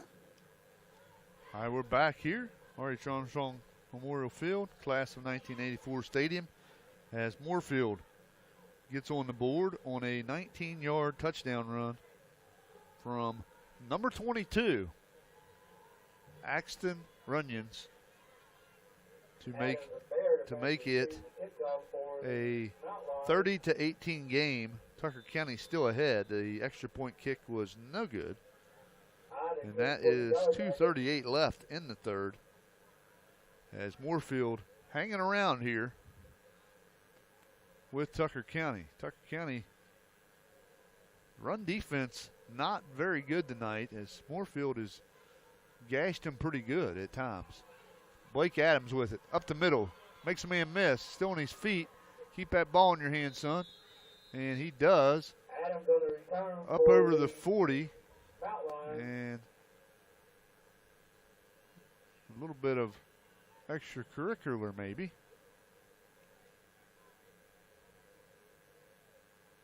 And they get it broken up. Put the ball at the 42-yard line of Tucker. 1st and 10. Tucker will scrimmage from there, and 2:29 left in the third quarter. And if you're Tucker County, you got to move this ball, and there's a injured Moorefield player. Some cramping, I believe. We'll attend to him. And while they do, we'll take a look at the Metro News scoreboard. As Spring Valley now has moved ahead of Cabell Midland. 16-14 is the score. Good one going there. North Marion all over Elkins, 37-0. Musselman leads Hedgesville, 34-13. Doddridge leads Gilmer County, 42-0. Frankfort leading Spring, actually tied with Spring Mills, 21-21. That is a fourth quarter score. Huntington leading Woodrow Wilson, 14-7. James Monroe now leading Greenbrier West, 17-0. And Landis was the injured Moorefield player. Adam Landis, the junior, 5'10", 170, being helped off the field. And see if he can shake them cobwebs out. Looks like he's a little woozy there, but nonetheless, Tucker County will start here at their own 42. 1st and 10. 2:29 left in the third. Rosenall has two receivers to his right, or actually three to his right, one to his left. Rio in the backfield. And look over there to the left, and that ball is incomplete, intended for Anderson.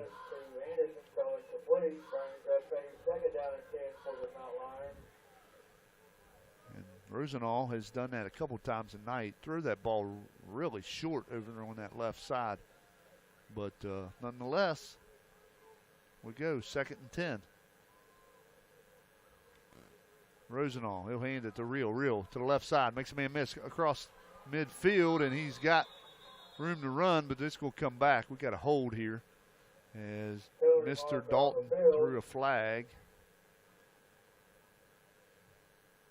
And it is a hold on Tucker. Flag sets at the 44-yard line, and that would be a 2-yard gain for Rio. And then mark the yardage off from there. So 2 yards for Rio on that carry. It's going to bring up like a 2nd down and 18 or so, probably. I don't know. Depends on if they marked it off right.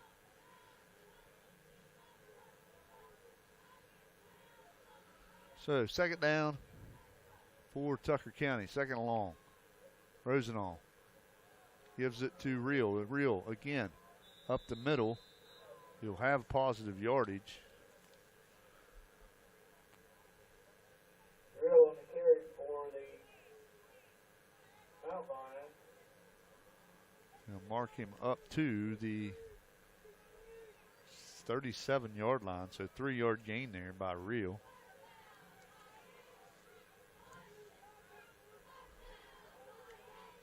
Third down. Rosenall back to pass. Looking deep. He's got a man wide open. It's Maddox Anderson. Touchdown. Tucker County. Flag on the play. And what are we calling? Hold. I'm going to call a hold here. He's coming back. What a beautiful pass that was from Rosenall to Anderson. And Steve Dalton has a hold here. It's going to bring it all back.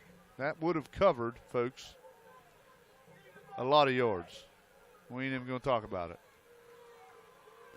Would have covered 62 or 3 yards, but it's coming back. And they'll mark it off. It's going to be 3rd down and eternity here for Tucker.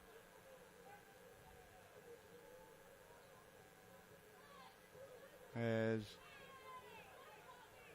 Rosenall threw a beautiful pass across the middle, and Anderson run under it. All right, just do it again. Here's Rosenall with it. 3rd down and, well, about 30. Back to pass.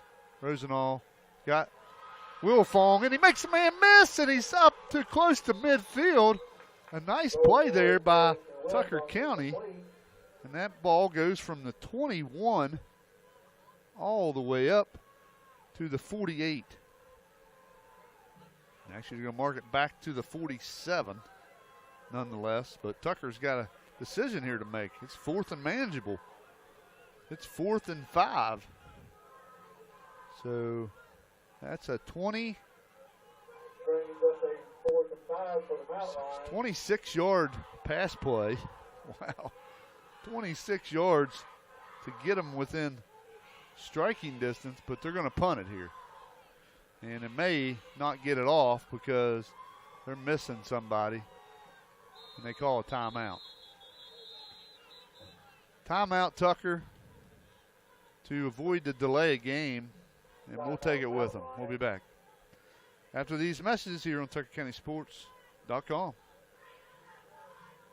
This TuckerCountySports.com broadcast live on the Tucker County High School football and basketball YouTube page is being brought to you by St. George Medical Clinic, Riccatelli Fencing and Lumber Company, Kidwell Auto Parts, Bob Gutshaw, Cortland Acres, The Nature of Care, Mountain Valley Bank, Sirianni's Cafe, Specialized Podiatry Care, and by The Paint Store. And now back to more exciting Mount Lion action right here on TuckerCountySports.com.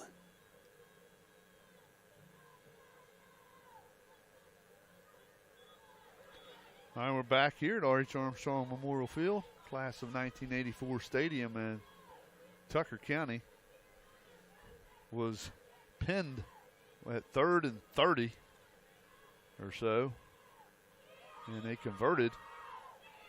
Or not converted, but they got a pass play, a 26-yard pass play that makes this 4th down manageable, but Tucker's going to punt it away here. Probably the right decision. Or are they? They had a fake punt earlier because the snap was low. But back to punt is Wilfong. Wilfong, clean snap. He'll punt it away. It went off a Moorefield foot, but Moorefield jumps on it. And a very lucky play there for Moorefield to get that possession back. This Tucker defense now has to stiffen as Moorefield has a chance here to make this very interesting.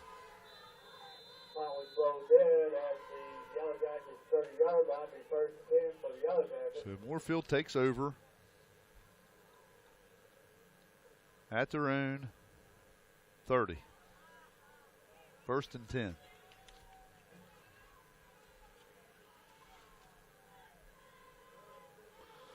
Here's Tecklum. Tecklum with a nice run off the right side with a big gain. It's going to move the chains for Moorefield. And Tucker County has not had an answer for Tecklum on the right side on that jet sweep as they mark the ball up to the 45-yard line for a 15-yard gain.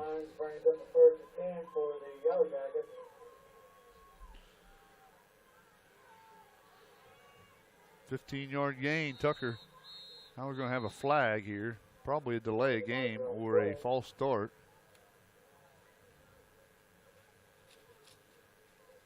False start on Moorefield. That'll move them back 5. So move them back to the 40. There's 4 seconds left in the third. And they'll wind the clock and we'll end the third from there. As the third quarter ends with Tucker County leading 30-18 over Moorefield. We'll be back after these messages here on TuckerCountySports.com. This TuckerCountySports.com broadcast live on the Tucker County High School football and basketball YouTube page is being brought to you by Pat A. Nichols, attorney at law, proud to support Tucker County sports. Jim's All-Star, hot food, cold beverages, and gas. Mike Rosenall, your Tucker County Commissioner, wishing all Tucker County High School Mountain Lions a safe and successful season. Atkins Home Center in Southern States of Parsons. Fargo Insurance Group, Tucker County's nationwide insurance agent. Mr. Pizza of Parsons, Home of the Mr. Big, more than just pizza, try our subs, salads, and wings. Robert Estates Incorporated, serving all of your general contracting needs. United Financial Service, auto, life, and commercial insurance plus annuities. Grand Slam Grill, visit us for one of our signature burgers and fresh cut fries. St. George Medical Clinic, locations in St. George, Parsons, and Canaan Valley. This TuckerCountySports.com broadcast is also being brought to you by Riccatelli Fencing and Lumber Company, your local rustic fence provider. All right, back here at R.H. Armstrong Memorial Field, class of 1984 stadium. As we're about ready to start this fourth quarter, Moorefield with the ball at their own 40-yard line. Looking at 1st and 15. Now they move it back to the 39. Somehow lost a yard over that quarter. Anyway, we'll start the fourth. And they'll pitch it to Tecklum. Tecklum stringing it out, and he gets through, and he breaks free for big yardage. He crosses midfield close to the 40-yard line, and they'll mark him right at the 40. So he goes from the 40 to the 40. Tecklum on the carry for the Yellow Jackets. Anderson on the south 20 yards in football language. First and 10 for the Yellow Jackets. Tecklum having a good game here for Moorefield. Got some speed.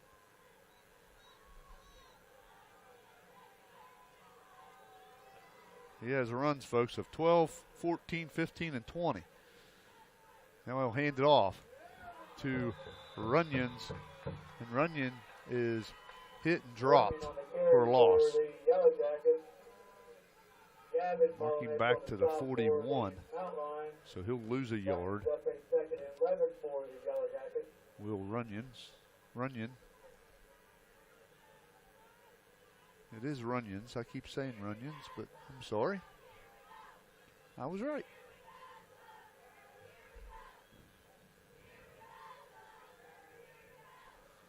So 2nd down 11 for Moorefield. Ball is in Tucker County territory at the 41. Snap comes back. They'll hand it on a trap play to Tecklum. Tecklum hit and dropped for minimal gain, and that was Marky Phillips on that tackle. Give him the 39. So he gets 2 there. Does Tecklum. Brings up 3rd down and 9. So Moorefield definitely 4-down territory, down 2 scores. But 3rd down and 9 here at the 39-yard line of Tucker. Watch that tight end across the middle. Arnold under center, looking to pass. Got the tight end drag, and he's covered this time, and he's going to be hit and dropped for a sack.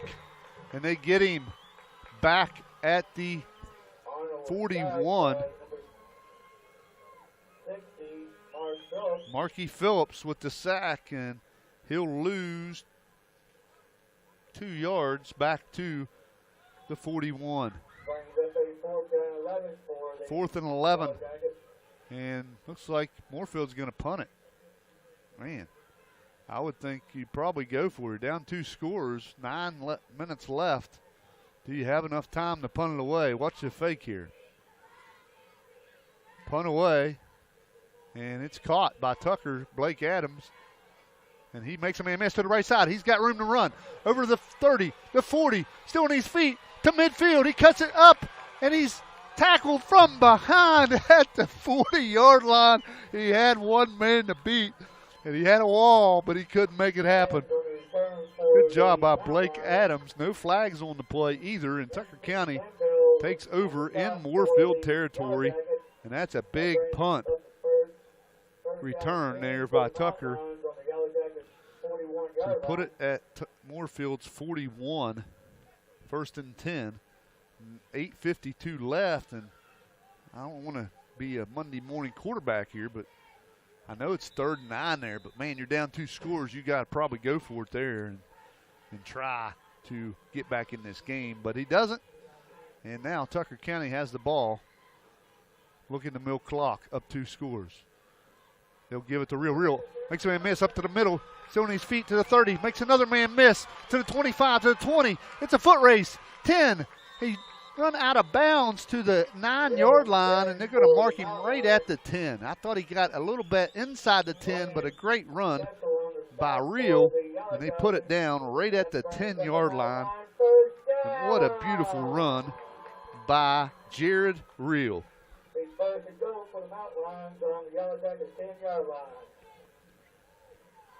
49-yard run there by Real. Wow. What can you say about Jared Real in this game? He has really done well.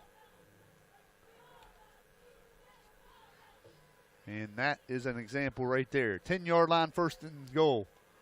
Rosenall across the middle, caught. Oh, no. Is he in? I think he was in. They're calling that a fumble, and they're giving it to Moorefield. I thought Blake Adams scored, and they did not call it a touchdown. He crossed the plane of the end zone for a touchdown, then it was knocked out. And the referees are having a discussion now as Moorefield recovered that fumble and see what they come up with here. But Blake Adams was definitely in the end zone for a touchdown, but was it a catch? That's the main thing. If it was a catch, it should be a touchdown. If it wasn't a catch, and they're calling it a touchdown.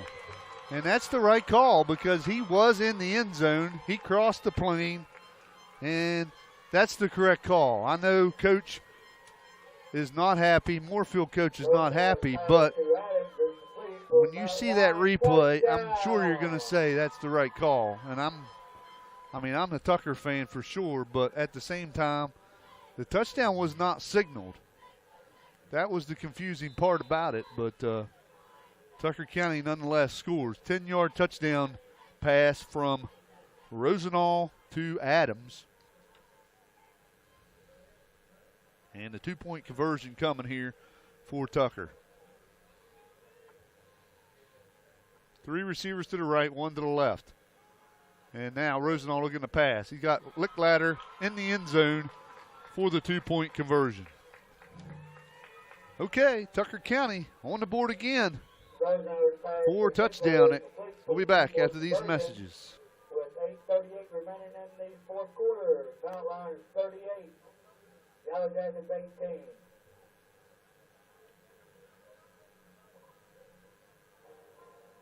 TuckerCountySports.com broadcast live on the Tucker County High School football and basketball YouTube page is being brought to you by Pat A. Nichols, attorney at law, Jim's All-Star, Mike Rosenall, your Tucker County Commissioner, Fargo Insurance Group, Atkins Home Center in Southern States of Parsons, Mr. Pizza of Parsons, Robert Estates Incorporated, United Financial Service, and Black Grand Slam Grill. And now back to more exciting Mountain Lion action right here on TuckerCountySports.com.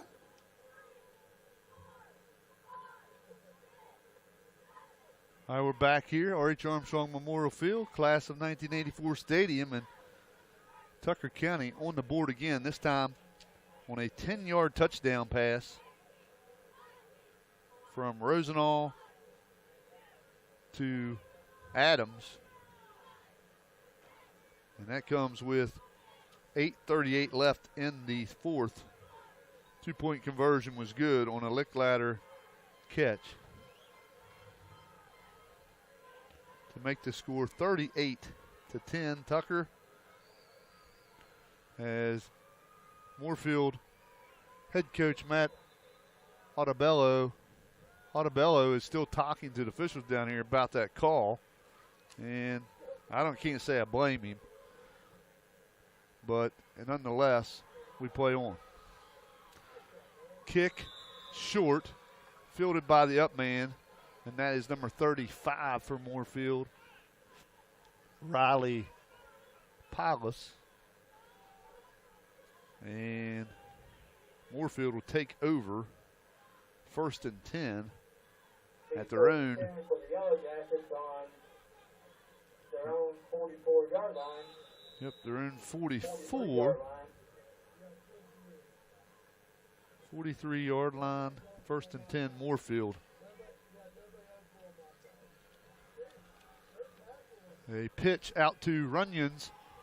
And Runyons with a big gain to their left side. And he's going to get 10 plus there as they'll move the chains on that play.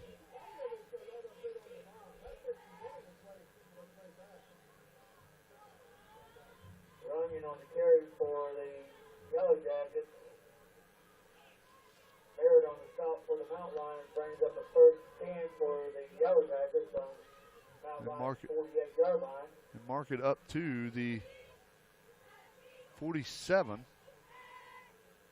We'll get yardage for you here in a minute. This time the quarterback is sacked, and it's by Owen Knotts with the big sack on Arnold. Arnold was sacked by 10-yard run by Runyons the time before. for the Mount Lions, brings up a 2nd down and But that's going to be a big loss for Arnold 2nd down. as they mark the ball back. Yellow Jackets.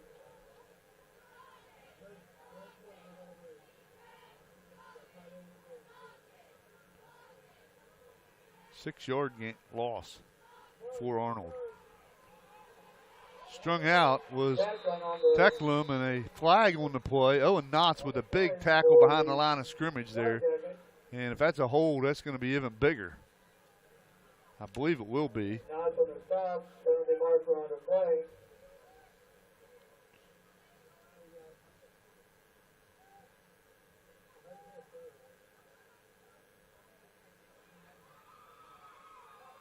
Holding against the Yellow Jackets.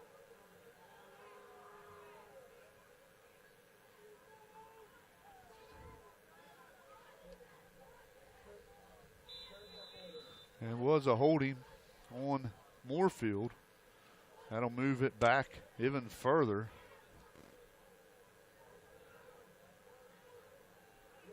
And now it's going to be 2nd down and 24 for the Yellow Jackets.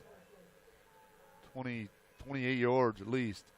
Arnold looking to pass. Across the middle, it's incomplete. Tipped up in the air and almost intercepted. But it was incomplete. It's going to bring up 3rd down and long for Moorefield. Arnold's pass fell incomplete, brings up a 3rd down and 24 for the Yellow Jackets. So Moorefield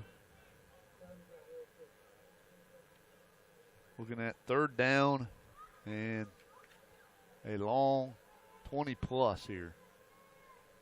Yard to gain is clear down in Tucker County territory at the 37-yard line. Ball is at the Moorefield 36-yard line. Back to pass. Arnold being harassed and sacked. And he is sacked. He'll gain a couple yards, actually, from the original line of scrimmage. So give him 2 up to the 39. Arnold on the carry for Actually, the 38. Yellow Jackets, real on the stop for the Mount So Lions. 2-yard gain there by Brings up a 4th Arnold. and 27, 4th and 25 for the 4th down.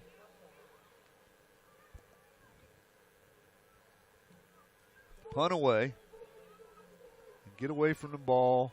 And Moorefield downs it. And Tucker County looking at 6 minutes to go here 3rd and 10 for the Mount Lions. to milk this clock and get out of here with a win. Mount Lions 38, Yellow Jackets 18.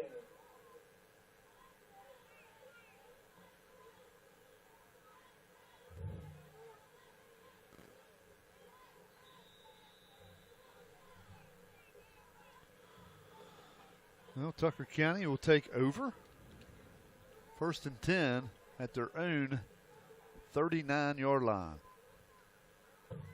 He'll hand it off. And guess who? Real. Real on the carry for the outline. Real. Positive gain there. He'll run it up to. Yes, on the stop for the Yellow Jackets brings up a second down 42. for the outline. 3-yard gain for Real.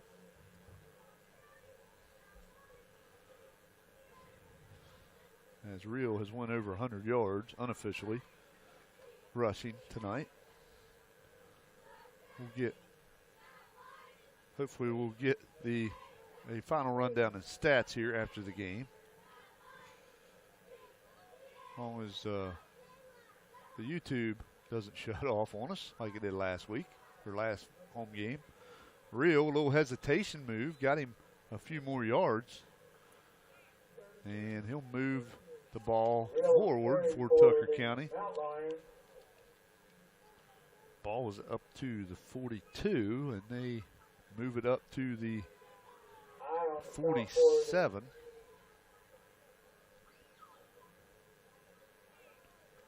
Five-yard gain there for Real. Wyman on the stop for the Yellow Jackets brings up a 3rd down and 2 for the Mountain Lions. So 3rd down and 2 for Tucker. 4:44 in ticking on a 4th quarter clock. Tucker leads at 38-18. Rosenall, he'll hand it off. Nope, he throws it out in the flat. Caught by Wilfong. Wilfong has the 1st down, and he'll just fall down, and this clock will keep moving. He needed 2, he got 3.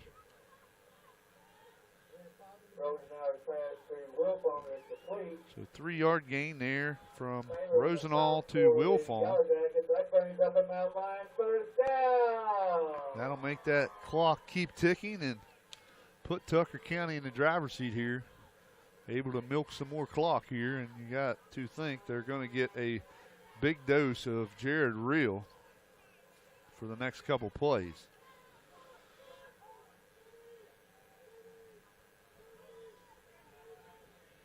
Trips to the left, one receiver to the right. Rosenall hands it off to Real. Real makes a man miss in the huddle. He's still going, still on his feet. He's got over a 10-yard run. He'll move the chains again. What a run by Jared Real, as the ball was marked at the Moorefield 49. That brings up a Mountain Lions 1st down.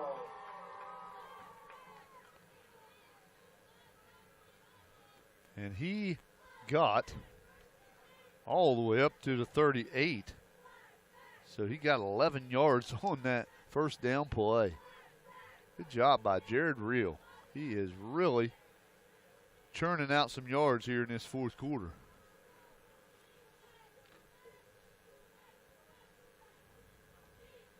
And he'll hand it to him again. Real in the hole, still running hard. He has close to another 1st down. It reminds me of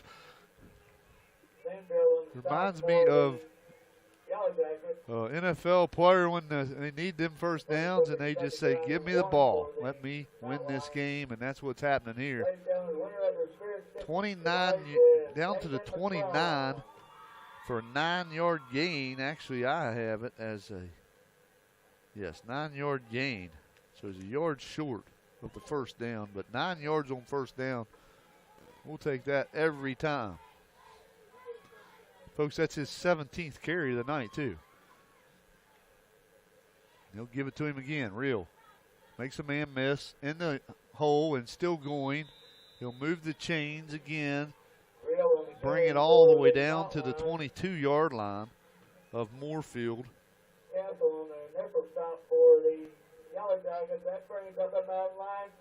7 more yards for Real. 7 more yards for Jared Real as he goes up to, unofficially, 139 yards rushing as the clock goes under 2 minutes to play in this game. And there's really nothing Moorefield can do. They can't stop the run, so they can't stop the clock. They only have 3 timeouts. And they'll hand it to Real. This time they get him hemmed in, but then he gets away. Still on his feet, up the sideline, makes a man miss. He's going to score. Oh, he's close. He's all the way down inside the 5. Is Jared Real, injured Moorefield player, will stop this clock. But let's see where they mark it. The 3-yard line, looks like. Or is it the 2? Not sure. And they'll mark it at the 3, it looks like, to me. Hasn't set the... coming out tonight. Safe travels back home. Tucker County will host Gilmer County on October the 21st at 7 p.m. The ball was at the 22-yard line. Senior night and Tucker County's last regular season home game. Tucker County will Looks travel like to Southern Garrett, they're back to Maryland the next 3. week for start time at 7 o'clock. So a 19-yard gain there by Real. And it'll be 1st and goal from the 2. But you got to think that Coach AJ Rapp is probably just going to go to victory formation here and get this one over with. We'll have a wrap-up of stats here right after the game. And we will go over unofficial stats for both teams.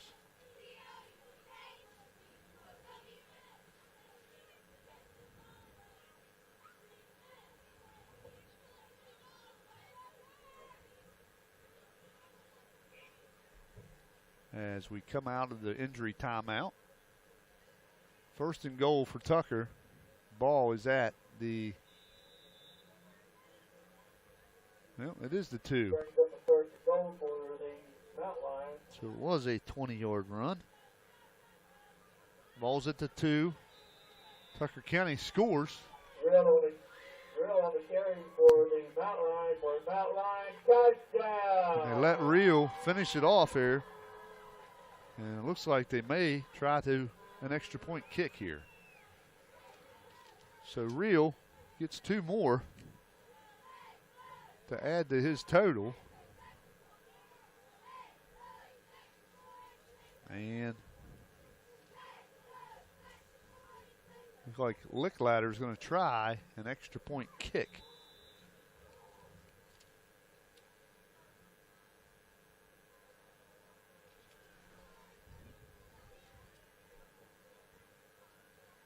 And Lickladder, kick is good.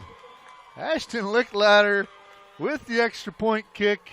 And everybody's celebrating because that's been a long time since Tucker County kicked an extra point kick. And we'll be back for the last 121 after this.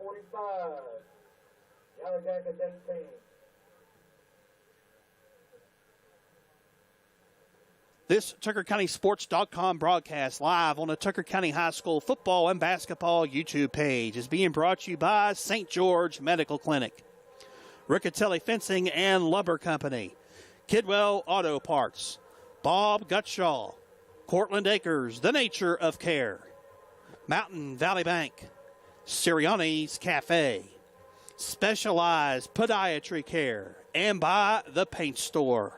And now back to more exciting Mountain Lion action right here on TuckerCountySports.com. All right, we're back here, R.H. Armstrong Memorial Field, class of 1984 stadium in Tucker County. Strikes again, 2-yard. That was a Jared Real drive as Tucker County got the ball at their own 39-yard line, and it was Jared Real all the way. And he finished it off with a 2-yard touchdown run with 1:21 left in this game. The extra point kick, yes, I said it, extra point kick by Lickladder was good. And Tucker County leads it 45-18 and just 1:21 left in this game.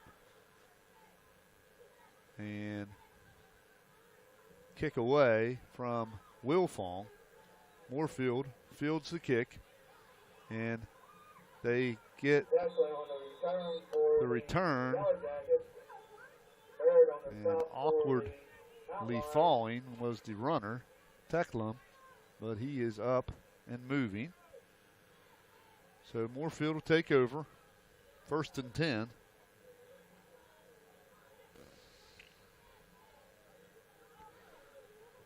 And the ball will be at the 34 of Moorefield.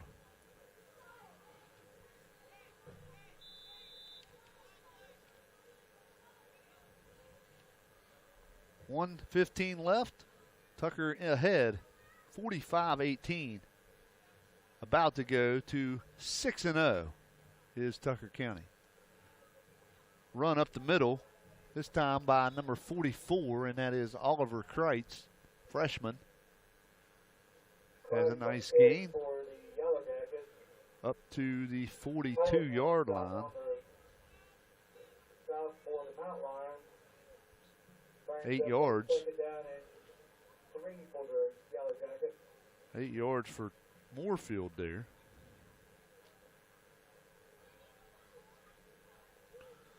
.40 seconds left. The 2nd down and 2. Arnold will hand it off, this time to number 5. And that is Taylor. And Taylor has the 1st down. He'll bring it from the 42 up to about the 48-yard line.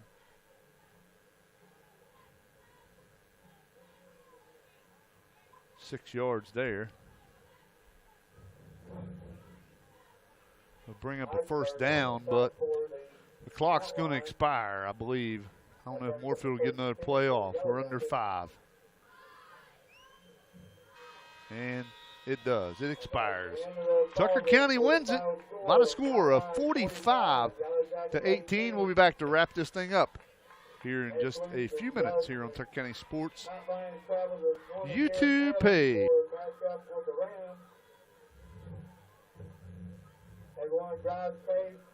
This TuckerCountySports.com broadcast live on the Tucker County High School football and basketball YouTube page is being brought to you by Pat A. Nichols, attorney at law, proud to support Tucker County sports. Jim's All-Star, hot food, cold beverages, and gas. Mike Rosenall, your Tucker County commissioner, wishing all Tucker County High School Mountain Lions a safe and successful season. Atkins Home Center in Southern States of Parsons. Fargo Insurance Group, Tucker County's nationwide insurance agent. Mr. Pizza of Parsons, home of the Mr. Big, more than just pizza, try our subs, salads, and wings. Robert Estates Incorporated, serving all of your general contracting needs. United Financial Service, auto, life, and commercial insurance plus annuities. Grand Slam Grill, visit us for one of our signature burgers and fresh cut fries. St. George Medical Clinic, locations in St. George, Parsons, and Canaan Valley. This TuckerCountySports.com broadcast is also being brought to you by Riccatelli Fencing and Lumber Company, your local rustic fence provider. Kidwell Auto Parts, with locations in Parsons and Thomas. Bob Gutschall, your local State Farm insurance agent. Cortland Acres, the nature of care. Choose us for your long-term care, rehab, and therapy needs. Mountain Valley Bank, locations in Parsons, Elkins, and Mill Creek. Sirianni's Cafe, with locations in Davis and Canaan Valley. Specialized Podiatry Care, located at Davis Medical Center in Elkins. And by the Paint Store, your Benjamin Moore supplier in Thomas and Morgantown. And now back to more exciting Tucker County action right here on TuckerCountySports.com. All right, back here, R.H. Armstrong Memorial Field, class of 1984 stadium. Dave Helmick with you. Tucker County gets the win by the score of 45-18. And we'll go over the scoring here really quick. Moorefield got on the board first with 8:09 left in the first to make it 6-0. Tucker County then answered on a 64-yard touchdown pass from Rosenall to Real, and a 2-point conversion was good to give Tucker County the 8-6 lead. Tucker County got a safety then on a drop snap from the punter of Moorefield to make the score 10-6 Tucker. And in the second quarter, Tucker County got a 21-yard touchdown pass from Rosenall to Adams. That came with 6:41. Answered on a 12-yard touchdown run by number 7, Tecklum. And 2-point conversion failed to make it 16-12 Tucker. Then Tucker County scored right before the half on a 20-yard touchdown run by Jared Reel to make it 24-12. And then Tucker County got the ball to start the third quarter and scored on a 10-yard touchdown run by Will McAllister to extend the lead to 30-12 Tucker County. Moorefield then fought back on a 19-yard touchdown run by Runyons, who the 2-point conversion failed to make it 30-18. Actually, that was a kick. I believe it was blocked. Then Tucker County got a 10-yard pass in the fourth quarter to Blake Adams. Lickladder caught the 2-point conversion to make it 38-18 Tucker County. And then with 1:21 left in the game, Jared Reel scored on a 2-yard touchdown run. Lickladder's kick was good to make the final score 45-18, exactly what it was the final. And we'll go over some quick stats here before we get off the air for Moorefield, and this is unofficial stats. Moorefield had 162 yards rushing and was led by number 4 Adam Landis, who carried the ball 13 times for 63 yards. Actually, unofficially, Landis and Tecklum had 63 yards each, and Tecklum had 5 carries for 63 yards. And then Runyons ended the night with 8 carries for 33 yards. And then the total for Moorefield, 162 yards rushing. Passing, Moorefield had 102 yards passing. Arnold was 5 of 6 passing for 102 yards. He had 4 completions to Myers for 97 yards, and then 1 completion to number 34, Miller, for 5 yards, for a grand total of 102 yards passing and 162 yards rushing for a total of 264 total yards. That's unofficial. For Tucker County, they were led on the ground tonight by, guess who? Number 30, Jared Reel, who had 20 carries for 161 yards rushing. And, folks, most of that came in the second half, as Jared Reel did a nice job of closing out this game for Tucker County. Wilfong had 1 run for 19 yards. That was on the fake punt. And Will McAllister had 5 runs for 15 yards on the night. Ethan Rosenall, he connected for 192 yards passing. And he was 13 of 19 passing unofficially for 192 yards. Actually, check that. 222 yards passing was Rosenall. And Maddox Anderson had 50 yards receiving. Trenton Wilfong, 49 yards receiving. Jared Reel, 64 yards receiving on that 1 screen pass. And Blake Adams, a good night in the reception category. He had 6 receptions for 48 yards. And Levi Bennett, 1 catch for 11 yards. Total looks like this: 199 yards rushing, 222 yards passing, for a grand total of 391 yards for Tucker County. And let's check one thing here.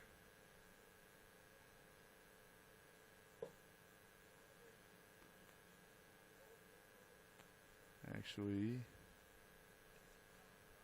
let's see here, 30 yards. Sorry about that. Actually, 421 yards passing. Or actually 421 total yards for Tucker County, and compared to 264 for Moorefield. All right, I want to take this time to once again remind everyone, cross-country meet tomorrow here at Camp Kidd.